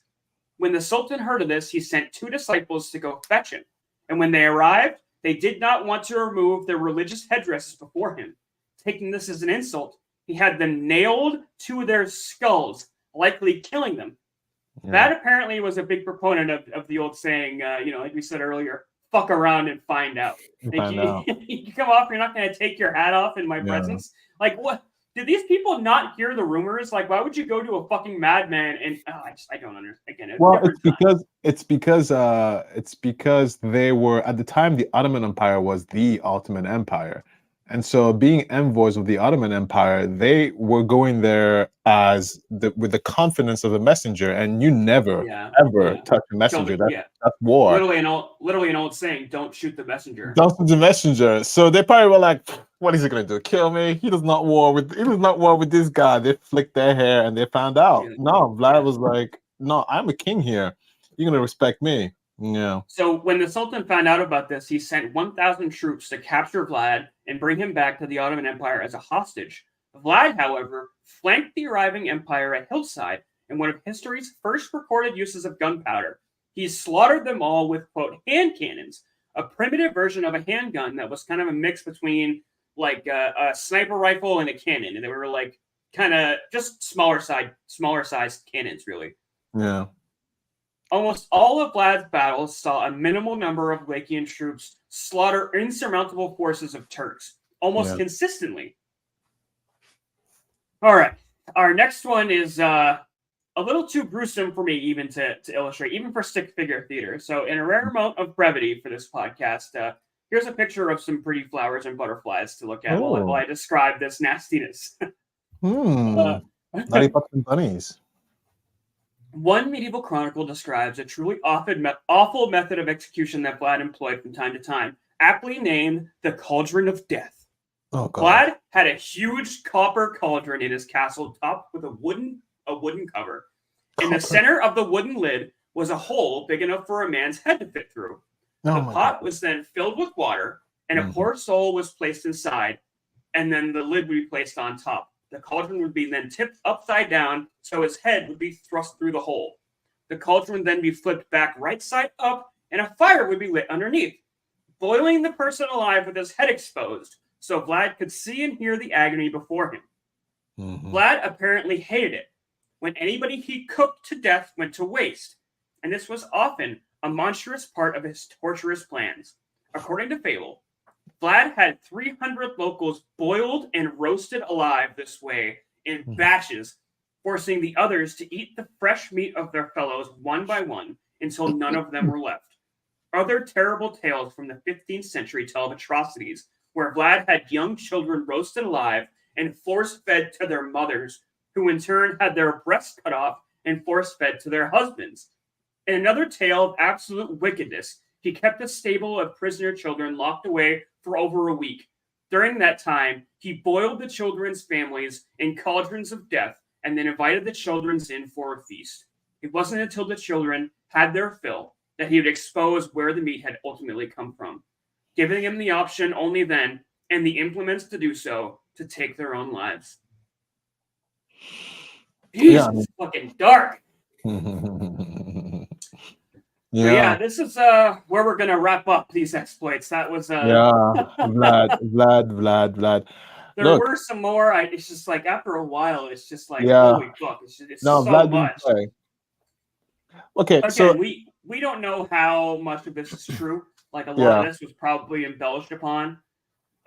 We could have Yeah. explored a lot more of these legends, but again, even the ones that I've told today, we really can't say with any reasonable certainty that it's for certain true. But like we said earlier, the one consistent narrative throughout this whole thing is that he was a murderous madman who held his power by brute force. But go ahead, Alistair. I didn't mean to interrupt you. So, I want to come to his defense. Okay, look, Garlics, bring it on. Listen, let me explain to you a little bit why I sort of admire Vlad. So remember, he's a prince and he has a brother, and he almost succeeded in his quest of defending Wallachia. And Wallachia, he was the buffer between Europe and the Ottoman Empire. And so his father was technically a slave, and he was raised by the Turks as a prisoner, as a slave. And so when he became of age, Wait, hold on. Yep. Vlad III, Dracula, Vlad the Impaler, was a hostage to the Turks. Vlad's father, Vlad II, was a hostage to the Hungarians.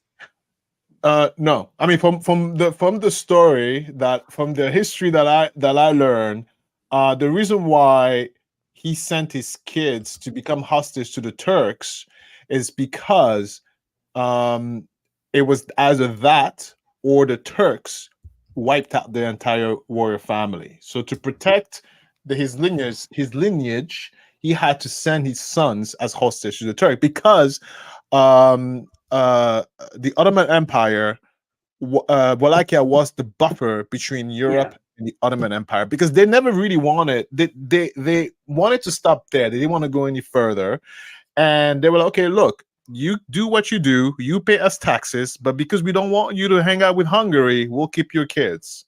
Is that what you heard too, Brad? That the father was a slave to the Turks?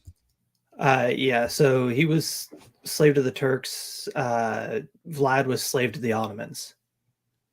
Yeah. And so the Ottomans, the Turks are the Ottomans. Right. Right. Yes. The Ottoman Empire are Turks. Yeah. Now Mehmed Mehmed was the same age as Vlad.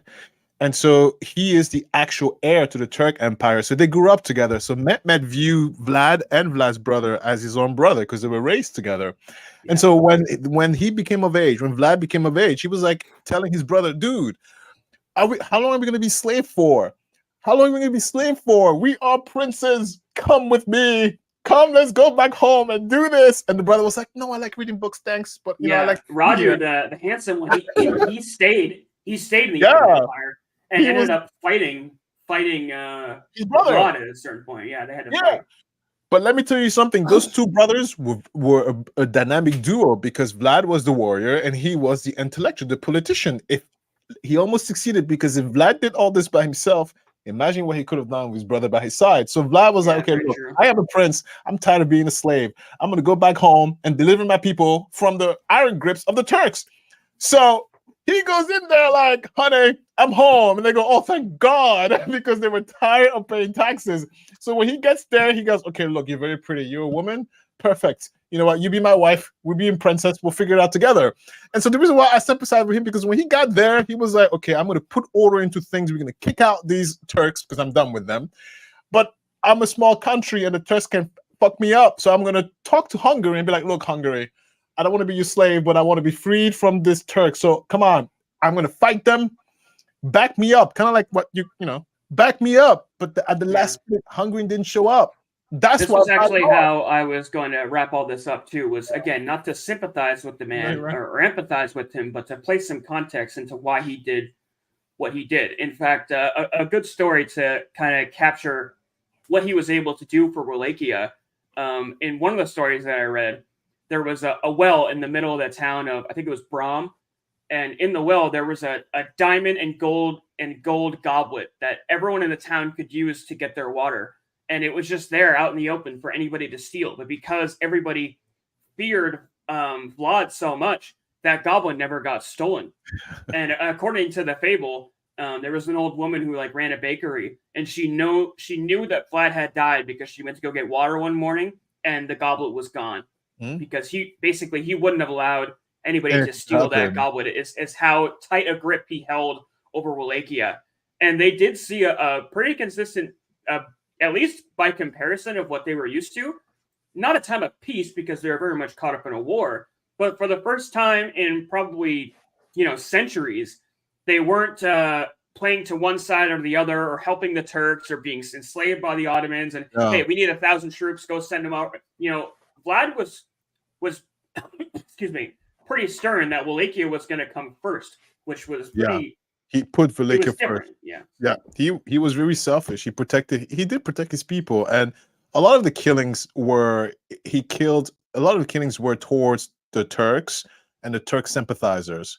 So in his defense, he never really, his people were good. He was attacking the enemy. And if you had generation of slavery and you were like, you know what, I'm done with this, you do the most horrendous thing for your freedom.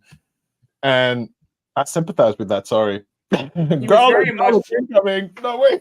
He was born into a war that he didn't start. Like, the rules were not set by him. It's like, don't make the player hate the game, right? Like, just because he was good at slaughter doesn't mean that he necessarily started the war that slaughter was a result of. Yeah. And a quote I have here just to speak to this of what Vlad was able to do for Wallachia. He said, quote, "Think, when a man or a prince is tough and strong within, then he can make peace as he pleases, and when he is powerless, a stronger one will come upon him and do whatever he wants with him." So, in other words, if there was a weak king or prince at the throne of Wallachia, either the Turks or the Ottomans would have come in and just had their way with the town. But because Vlad was able to be stern and ruled with an iron fist, Wallachia saw the benefits. So, although he may have been slaying Wallachia or Turkish and Hungarians, they were probably going to kill each other anyways. At least Wallachia saw some benefit from all this. Yeah, I know. I love that historical figure. I do admire him. Sorry, I know he impaled everybody. I know. Well, yeah, but for good or bad, he'll be remembered for years to come. Not just for his Dracula counterparts, but also for his military conquests. He's a history figure that you hear of Vlad the Impaler, and you know exactly who they're talking about, and you know probably the Forest of Stakes or whatever. Like, I think almost everybody at least had a sense of what they were getting into coming into the story today, and people will for millennia to come to. He's a name that will never be forgotten. Yeah, never. Dracula would never disappear. Matter of fact, with movies like Twilight that romanticize vampires, there's a whole subculture of like, okay, maybe you guys don't know this, but I know people in my real life who believe vampires are real. So they have a whole like anatomy of vampires, which I don't judge. I find it very interesting. And sometimes I am stupefied and still surprised at the fact that they take it's so real to them that they are looking for a real vampire. I'm like, really? Because you're food to them, but I'm like, all right. But because of Twilight, I was like, no, we could be friends. Like, okay, no problem. I mean, Actually, an interesting facet of the Dracula book, because I didn't read the whole thing, but I got like kind of overviews of how the story actually goes in Dracula. In the actual book, in Bram Stoker's novel, he wasn't allergic to sunlight. In fact, he goes out in sunlight in the novel. He was less powerful in the sunlight, but he would go out during the day all the time. yeah, I think the sunlight came because it's kind of like we have to give him a weakness. Otherwise, it's like, oh, look at that, He's too powerful. Yeah, too powerful, immortal, run faster, can't die. So everybody hates on Twilight for like the glittery skin, but it's actually more accurate to the original novel than most portrayals of Dracula actually are. Like in most, that's how he dies. He bursts into flames. Him having glittery skin is actually more accurate to the original depiction. You're right. People did say, "Oh my God, what kind of skin is that?" You're right. It was a little weird. The glittery skin. I was like, "Oh, look at this young boy walking down the hallway of high school. Oh, he must be normal." I'm like, "No, you look weird. What kind of skin is this?" I would have been like, "I like Jeffrey doesn't look human." Can we talk about that? Brad, we haven't heard a lot from you regarding the story, and that's the reason we brought you on. Thoughts about the story or anything I may have missed? Nothing that I can see that you missed. The story of vampires, though, actually is long and very interesting.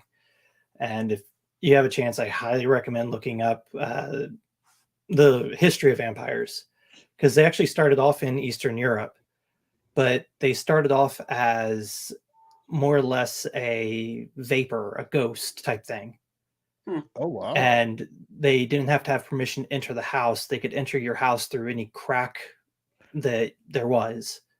And it was a way to explain mysterious deaths, basically, because they didn't have any idea of germs or bacteria, viruses, or any of that.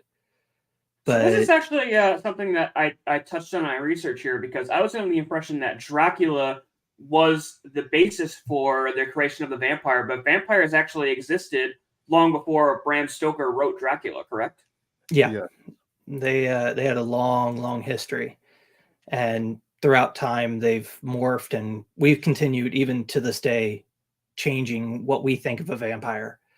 And it's one of those amazing things about vampires is we can kind of form them into the boogeyman for the time we live in. Yeah. And that's a good point. Yeah, it's like he's very shapeable for our current day fears. It's like we kind of shape him based on what we're afraid of for our present day and time. Yeah. And also it transcends cultures as well. Because in Africa, from as long as I can remember, from the stories that my mom would say, so vampires also exist there, and they're called vampires, and they are used to explain miscarriages. So if you have a miscarriage, it was always like that. Oh, you lost a kid, you had a miscarriage. A vampire came at night and ate your baby. It was, and then of course it's like, who did it?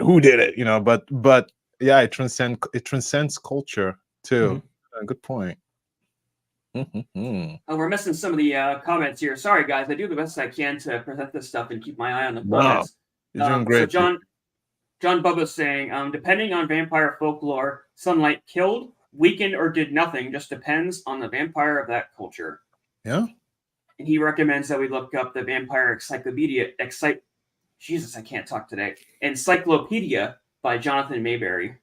He covers a lot of cultures. Yeah, look at that. African vampire. Carol says that they have a female vampire buried in a graveyard in the UK. They're not a real thing, you know that, right?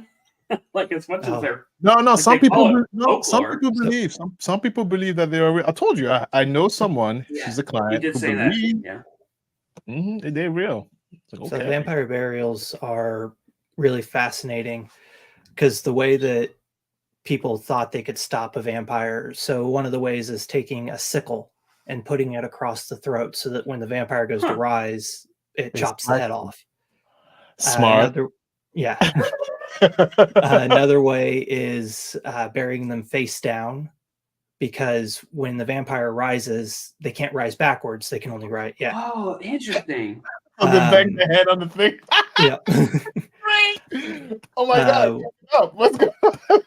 One of the ways that they dealt with vampire burials back in the day was if they thought somebody was a vampire, they might sprinkle grains of salt, rice, anything that they had. Oh, because that's on a vampire, Hocus Pocus, where they make the little salt ring around themselves. Yeah. That's where that comes from. But the vampire had to count each and every individual piece before they could go about their. So they're like OCD. It's like I can't walk Yeah. away without knowing how many rice grains there are. Yeah. So vampire burials are a lot of fun, and they are. I mean, people actually had metal cages built over top of graves to keep the vampires from being able to rise out of the grave. Rise out. Wow.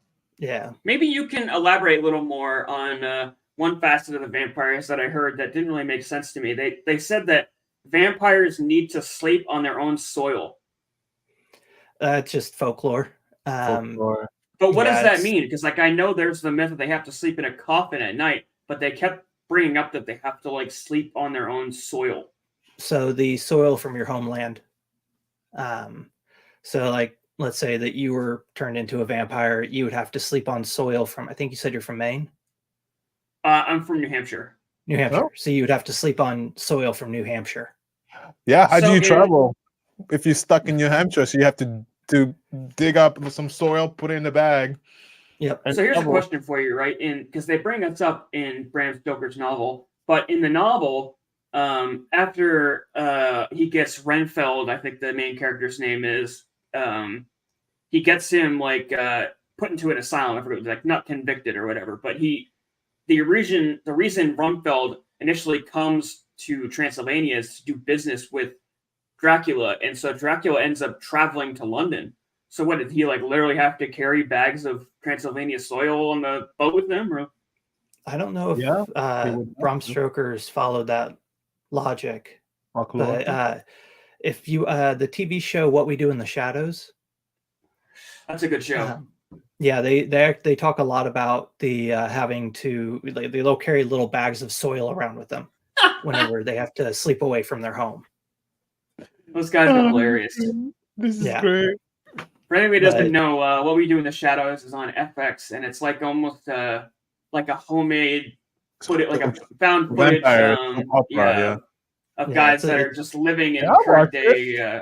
Watch some of it. Yeah, we have similar tastes. Get out of here. Yeah. Now the movie that it was based on is really good too. Oh, there's a movie? Yeah. Movie came first. It takes place in New Zealand. Interesting. Yeah. Edinburgh. Oh, I love this. Oh yeah, wasn't Taika Waititi involved in What We Do with the Shadows? Yeah. Okay, that makes sense. Katie DD2. Katie DD2. Oh yeah. Katie, she's now a regular. Yes, she just came last week, right? She heard her first show. That's all right. Just hit the replay. I love good. Some of you guys' username is so awesome. Listen, we don't have a lot more time with you, Brad. Yeah, and I'd like to dive in a little bit to your YouTube channel and what your journey has been like creating content. First of all, how did you get into creating YouTube?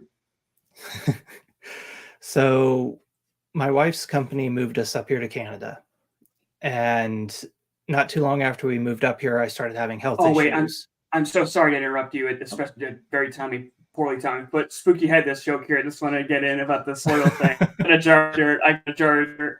That's what Dracula was doing on the boat, saying, "Yeah, I got a jar of dirt." I'm so sorry to interrupt you. You're good. You're good. But I started having health issues. Finally got diagnosed with psoriatic arthritis, and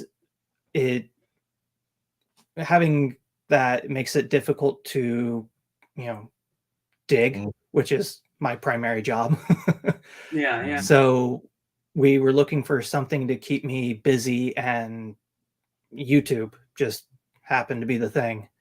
So it started off very differently than what I have now. I started off doing artifacts, and then when I I changed from doing artifacts to doing like this pseudo time travel thing. It was stupid. And now I've focused more or less on shorts. I do make long form content, but the shorts are more digestible. They fit that market, the history for ADHD. So yeah, it's been it's just been over a year that I've been doing it. I noticed with the shorts that it's like the bar for entry is so much lower. Like it's a lot easier to get more views on a short, but because the watch time is so low, you might not notice you're not monetized yet, but if you can get like 1 million views on a short, and it'll pay a lot less than like 10K views on an hour-long video. So it's like as much as you want to get like, because I know I am anyways, I pay attention to the analytics. It feels good to get like 10,000 views on a video, but when it's a short, it just means so much less than like a really long, because it's like people just scroll through those shorts like endlessly and aren't really like seeking you out. But it's a good way to get exposure to your channel. In fact, Alistair and I have talked about like kind of clipping up our podcast and putting out some shorts. It's a really good way to like advertise. So I applaud you for using everything put before you on YouTube, because they give you the tools. It's just a matter of whether or not you're using them. Yeah, that's like I found that shorts are where I get most of my subscribers from. Yeah, and some of them carry over to the long form, but most people that are using shorts just use shorts. They just use shorts. Yeah. That's the thing with subscribers. They don't necessarily transcend. So they subscribe because they like what you put out. Anything outside of that might be like so it's a way, it's not a way, but it's just if eventually you're creating an ecosystem towards one tunnel. It's fine. And my long form content is what I do for my shorts, but 8 minutes or over. So I noticed it's really hard to get people to like click away. Like they're doing something, they have an agenda, and getting people off of what their designated course is fair. Like even just plugging this podcast, people could care less. Like even in my own Discord, it's like a conversation will be going on, and then I drop the like everyone like, hey, check us out, and it's just like dies in the water. People are just like, yeah, we don't care. It's hard. That's like for me, for the history, most people hear history and they immediately just turn their brain off. Yeah, true. Because that's when you're in school, it is boring. It's boring. It's not advertised as like, it's cool stuff. Yeah, you're correct, Brad. Yeah. And that's like history itself. There's a lot of interesting stuff to it. It's just finding that interesting stuff. Well, I don't know. I mean, history does numbers on YouTube. I've actually found that history is a more broad market than like YouTube is. Like, I'm sorry, that true crime is. Like, true crime is more niche on YouTube than history is. The issue that I ran into early on, and I still have a little bit of it, YouTube for some reason classifies a lot of history videos or a lot of conspiracy videos as history videos. So my videos were getting recommended alongside of conspiracy channels. And I was just like, I'm not going to take and, make a video about the aliens building the pyramids, because that's not true. But it was that damn guy with the weird hair from the memes from the History Channel from Ancient Aliens. He ruined it for everyone. Now everyone associates Ancient Aliens with the History Channel, and they just think that they're one and the same. Even the algorithms on YouTube. And that people like him have done an absolute number for people like me, because being an archaeologist, you're trying to, inform people, but we're not flashy. And the way they do their stuff is flashy. So people will pay attention to them. And I figured, okay, well, if I can make my stuff flashy, then maybe somebody can learn something and take that information with them. And, I've been yelled at. I was sitting at a bar once, and this guy came up and told me I was part of the conspiracy. And I looked at him and I was just like, if I was part of the conspiracy, I'd be asking for a whole lot more money. Wait a minute. You were at a bar and someone said that? Yeah. So so you're at the bar having your drink, and then you're like, archaeology, yay! And he's like, you're a conspiracy person, really? Yeah. Yeah, he sat there and he was just like, the pyramids were built by aliens. You're part of the God. problem. You're hiding it all. Oh my God. And I was just like, Oh my God. Did you blink 1,000 times? I make $29,000 a year. Mm. I'm not getting paid enough to cover up somebody else's shit. Yeah, fair. So to his point, just to play devil's avocado, I heard that there are areas of the pyramids that they've gone through and like X-rayed, and based on the tools available and like what was available back in Egyptian times, they literally have no way to explain how they built these certain areas of the pyramids. Is the way I've come to understand it. Do you have any idea what I'm talking about? Yeah, no. Yeah. So it's one of the things, like, we know what tools they used. We know where they even mined the rock. The quarries. Yeah. Because they left detailed records. That's one of the great things about the Egyptians. Yeah. Is they left amazing records. Mm-hmm. And they're just carved in stone. They're called hieroglyphics. Yeah, well, and then papyrus, because you had hieroglyphics, and then you had their formal written language. Right. And that's right. We're speaking to the choir now. Alistair loves Egyptian history. It's in Egypt, honey. I'm here. I love it.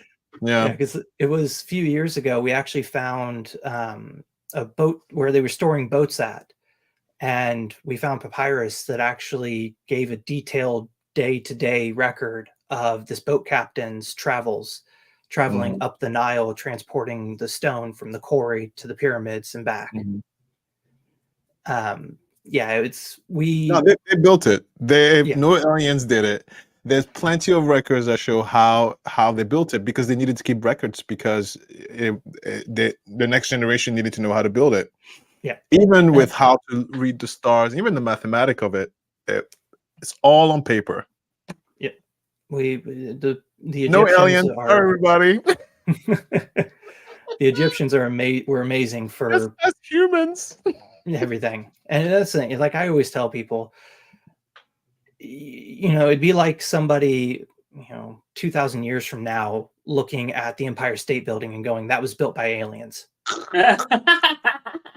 It's like, no, it's amazing when you get a group of people in like-minded way to get them going in one direction. It's amazing what we can actually accomplish.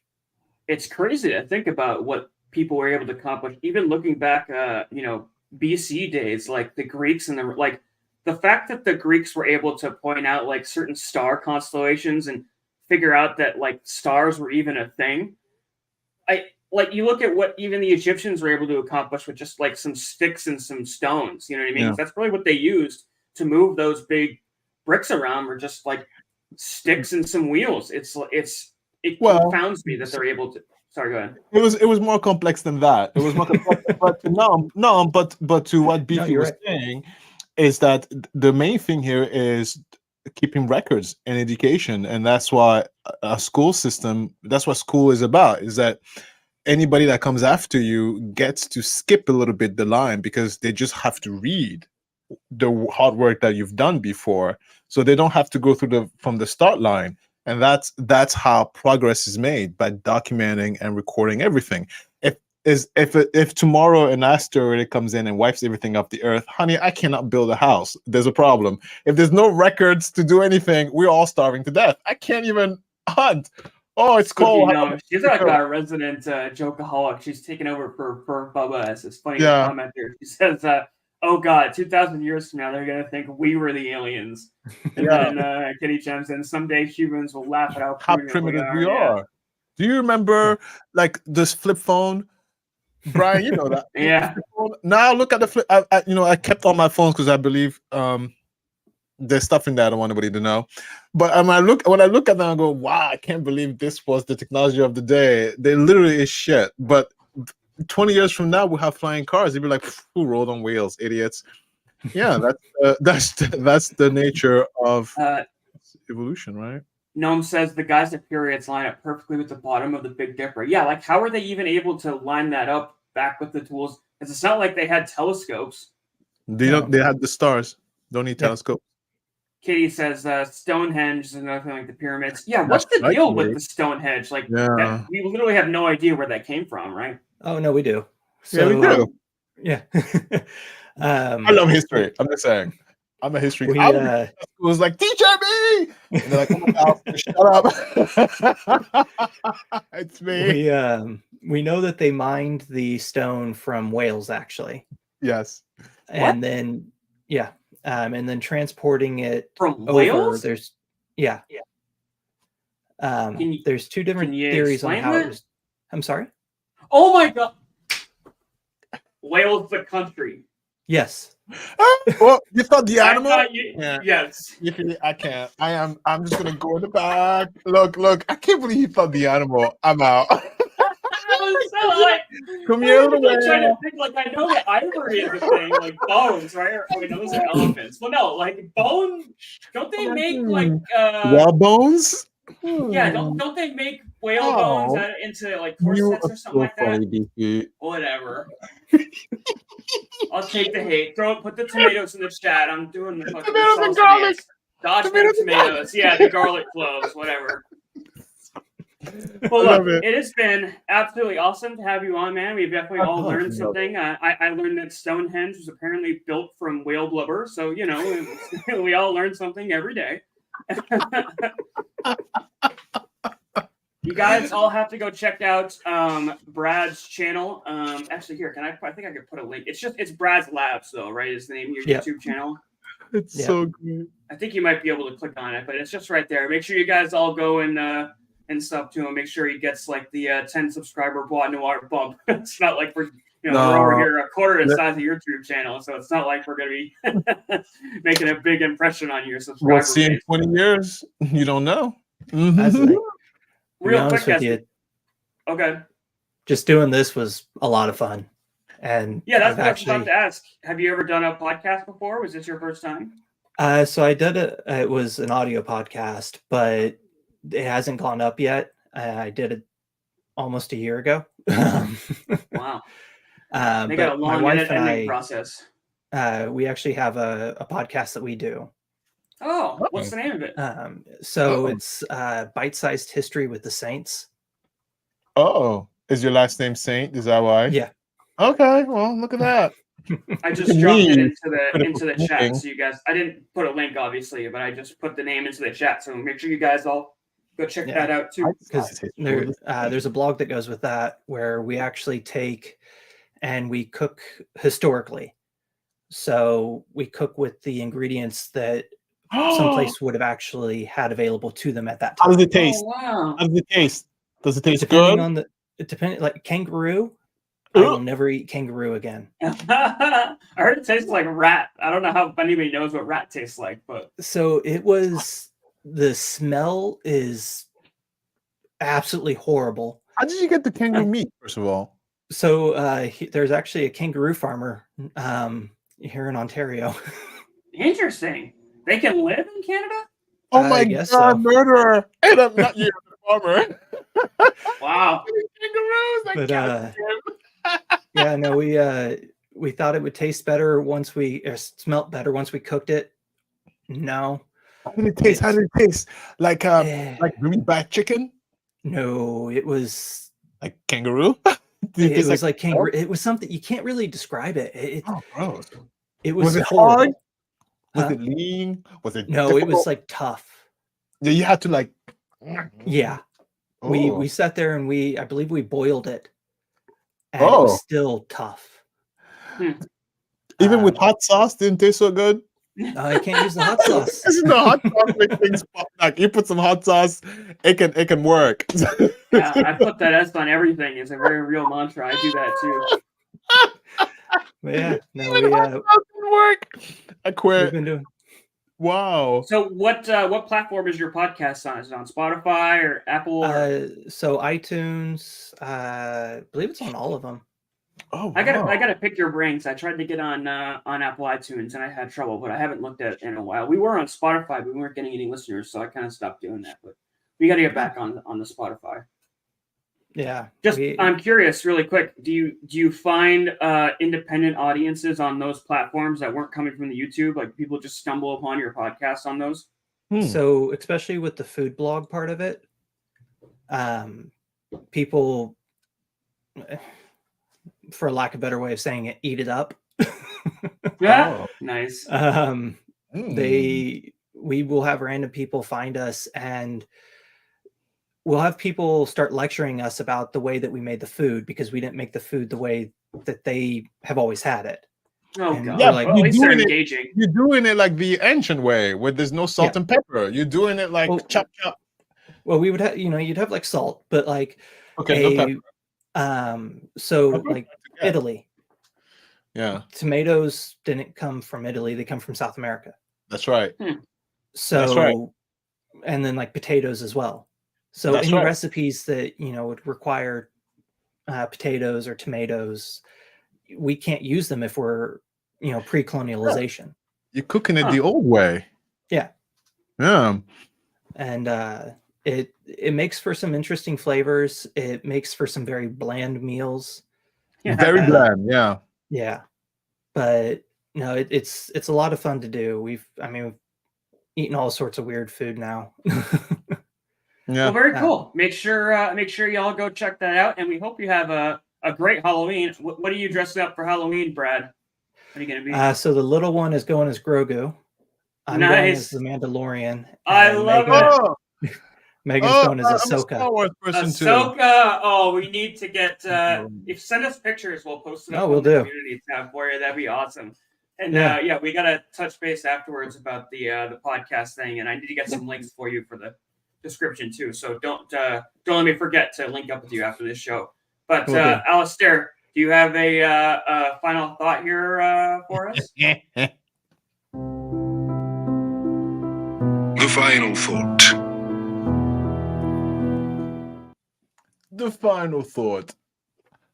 I do have a final thought. Listen, this is in relation to Vlad the Impaler. I told you before, the reason why I really sympathize and I like Vlad is because he did one thing that most people tend to forget to do, is to be selfish.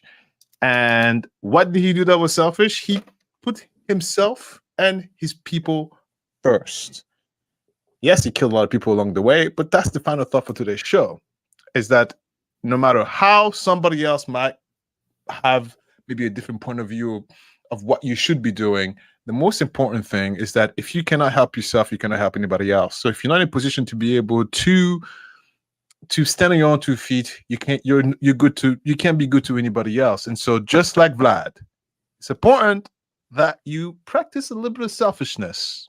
You come first before you can go and help someone else. Do you know what I mean? And look, Beefy and Brad, I'm not gonna out you out, but wink, wink. When you get to a point, like if you're not okay up here, you cannot be okay for somebody else. If you know what I mean, you can share out loud, but if you wanted to do, but at some point there'll come a point where you're like, I'm really tired, I can't think straight, and there's too much noise in the background. So It's so true. It's in my sobriety, it's something that a hard lesson to learn. That's difficult to practice sometimes, especially for me. I tend to be a nurturer and a people pleaser, and sometimes in order to put myself first, in order to maintain my sobriety, like you said, right, it ultimately speaks to those same goals. Because if I'm not okay and I'm not putting my mental health first and taking care of myself, I can't help anyone. There will be no people to please because I won't be okay. So exactly. Go ahead, it's Beefy. something that's over you, Beefy. Anyway, no, I'm playing. Go ahead. Oh, geez. It's something that's difficult to put into practice. It's easy to say, "Oh, be selfish and take care of yourself," and it's good to get a reminder for it, especially for me, because it's like my go-to immediately, all the time, is put myself second, and it's good to have a reminder every now and again that But do you know why it's difficult? It's difficult because the society tells you you should be doing everything for somebody else and not you. Because think about that, corporate America. Well, because we're in America, but corporate is all about that. What can you do for me, me, me, me, me? But you know what? Let me tell you something, corporate. No, I'm valuable. What can you do for me? Now, look. Make sure you're able to stand on your 2 feet to do that, though. But because you'll get fired. But listen, it's important that when you go to HR, you're like, excuse me, I want a raise. Why? Because I blink too hard and I keep people here. Okay. Do you know what I mean? Just what I'm trying to say. And so, Brad, again, to go back to you, for this thing and think about yourself, because at some point you'll be too exhausted to quiet the noise. But if you're not a little bit selfish, you can't help the noisemaker. Do you know what I mean? Very true. So you have to be a little selfish. Just like sometimes I'm like, Olympia, be quiet, turn around, look at the wall for a second. Let me just turn around and just close my eyeballs. Just one, a little for 5 minutes longer. Like I'm like, oh my God, be quiet for a second. Yeah, you have to be a little bit selfish. Otherwise, you're gonna be in big trouble and you can't have nobody.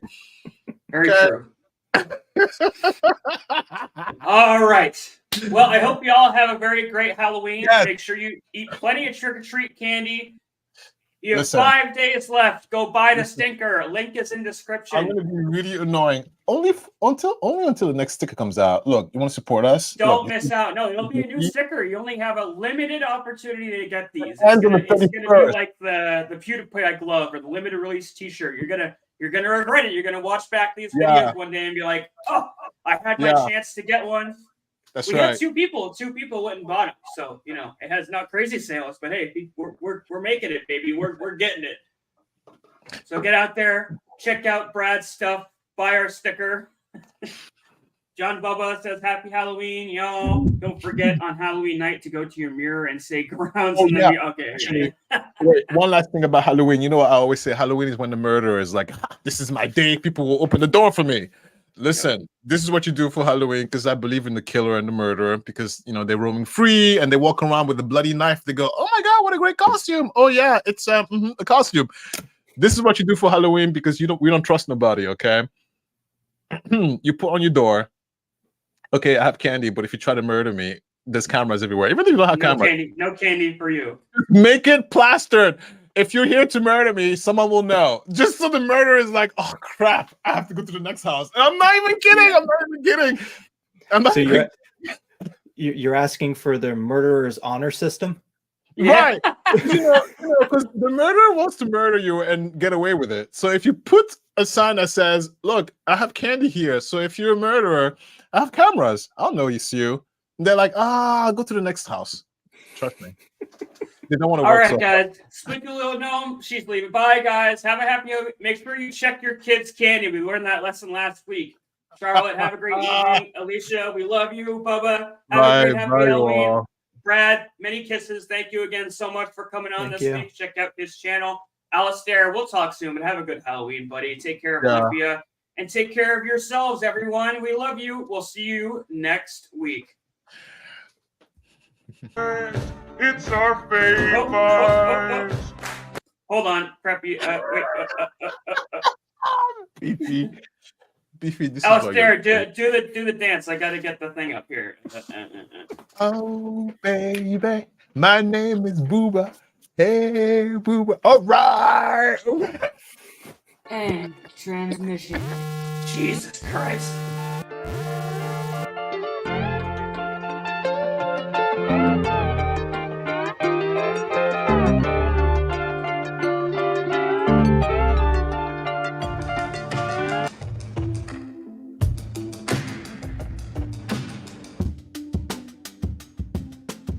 Thank you for watching.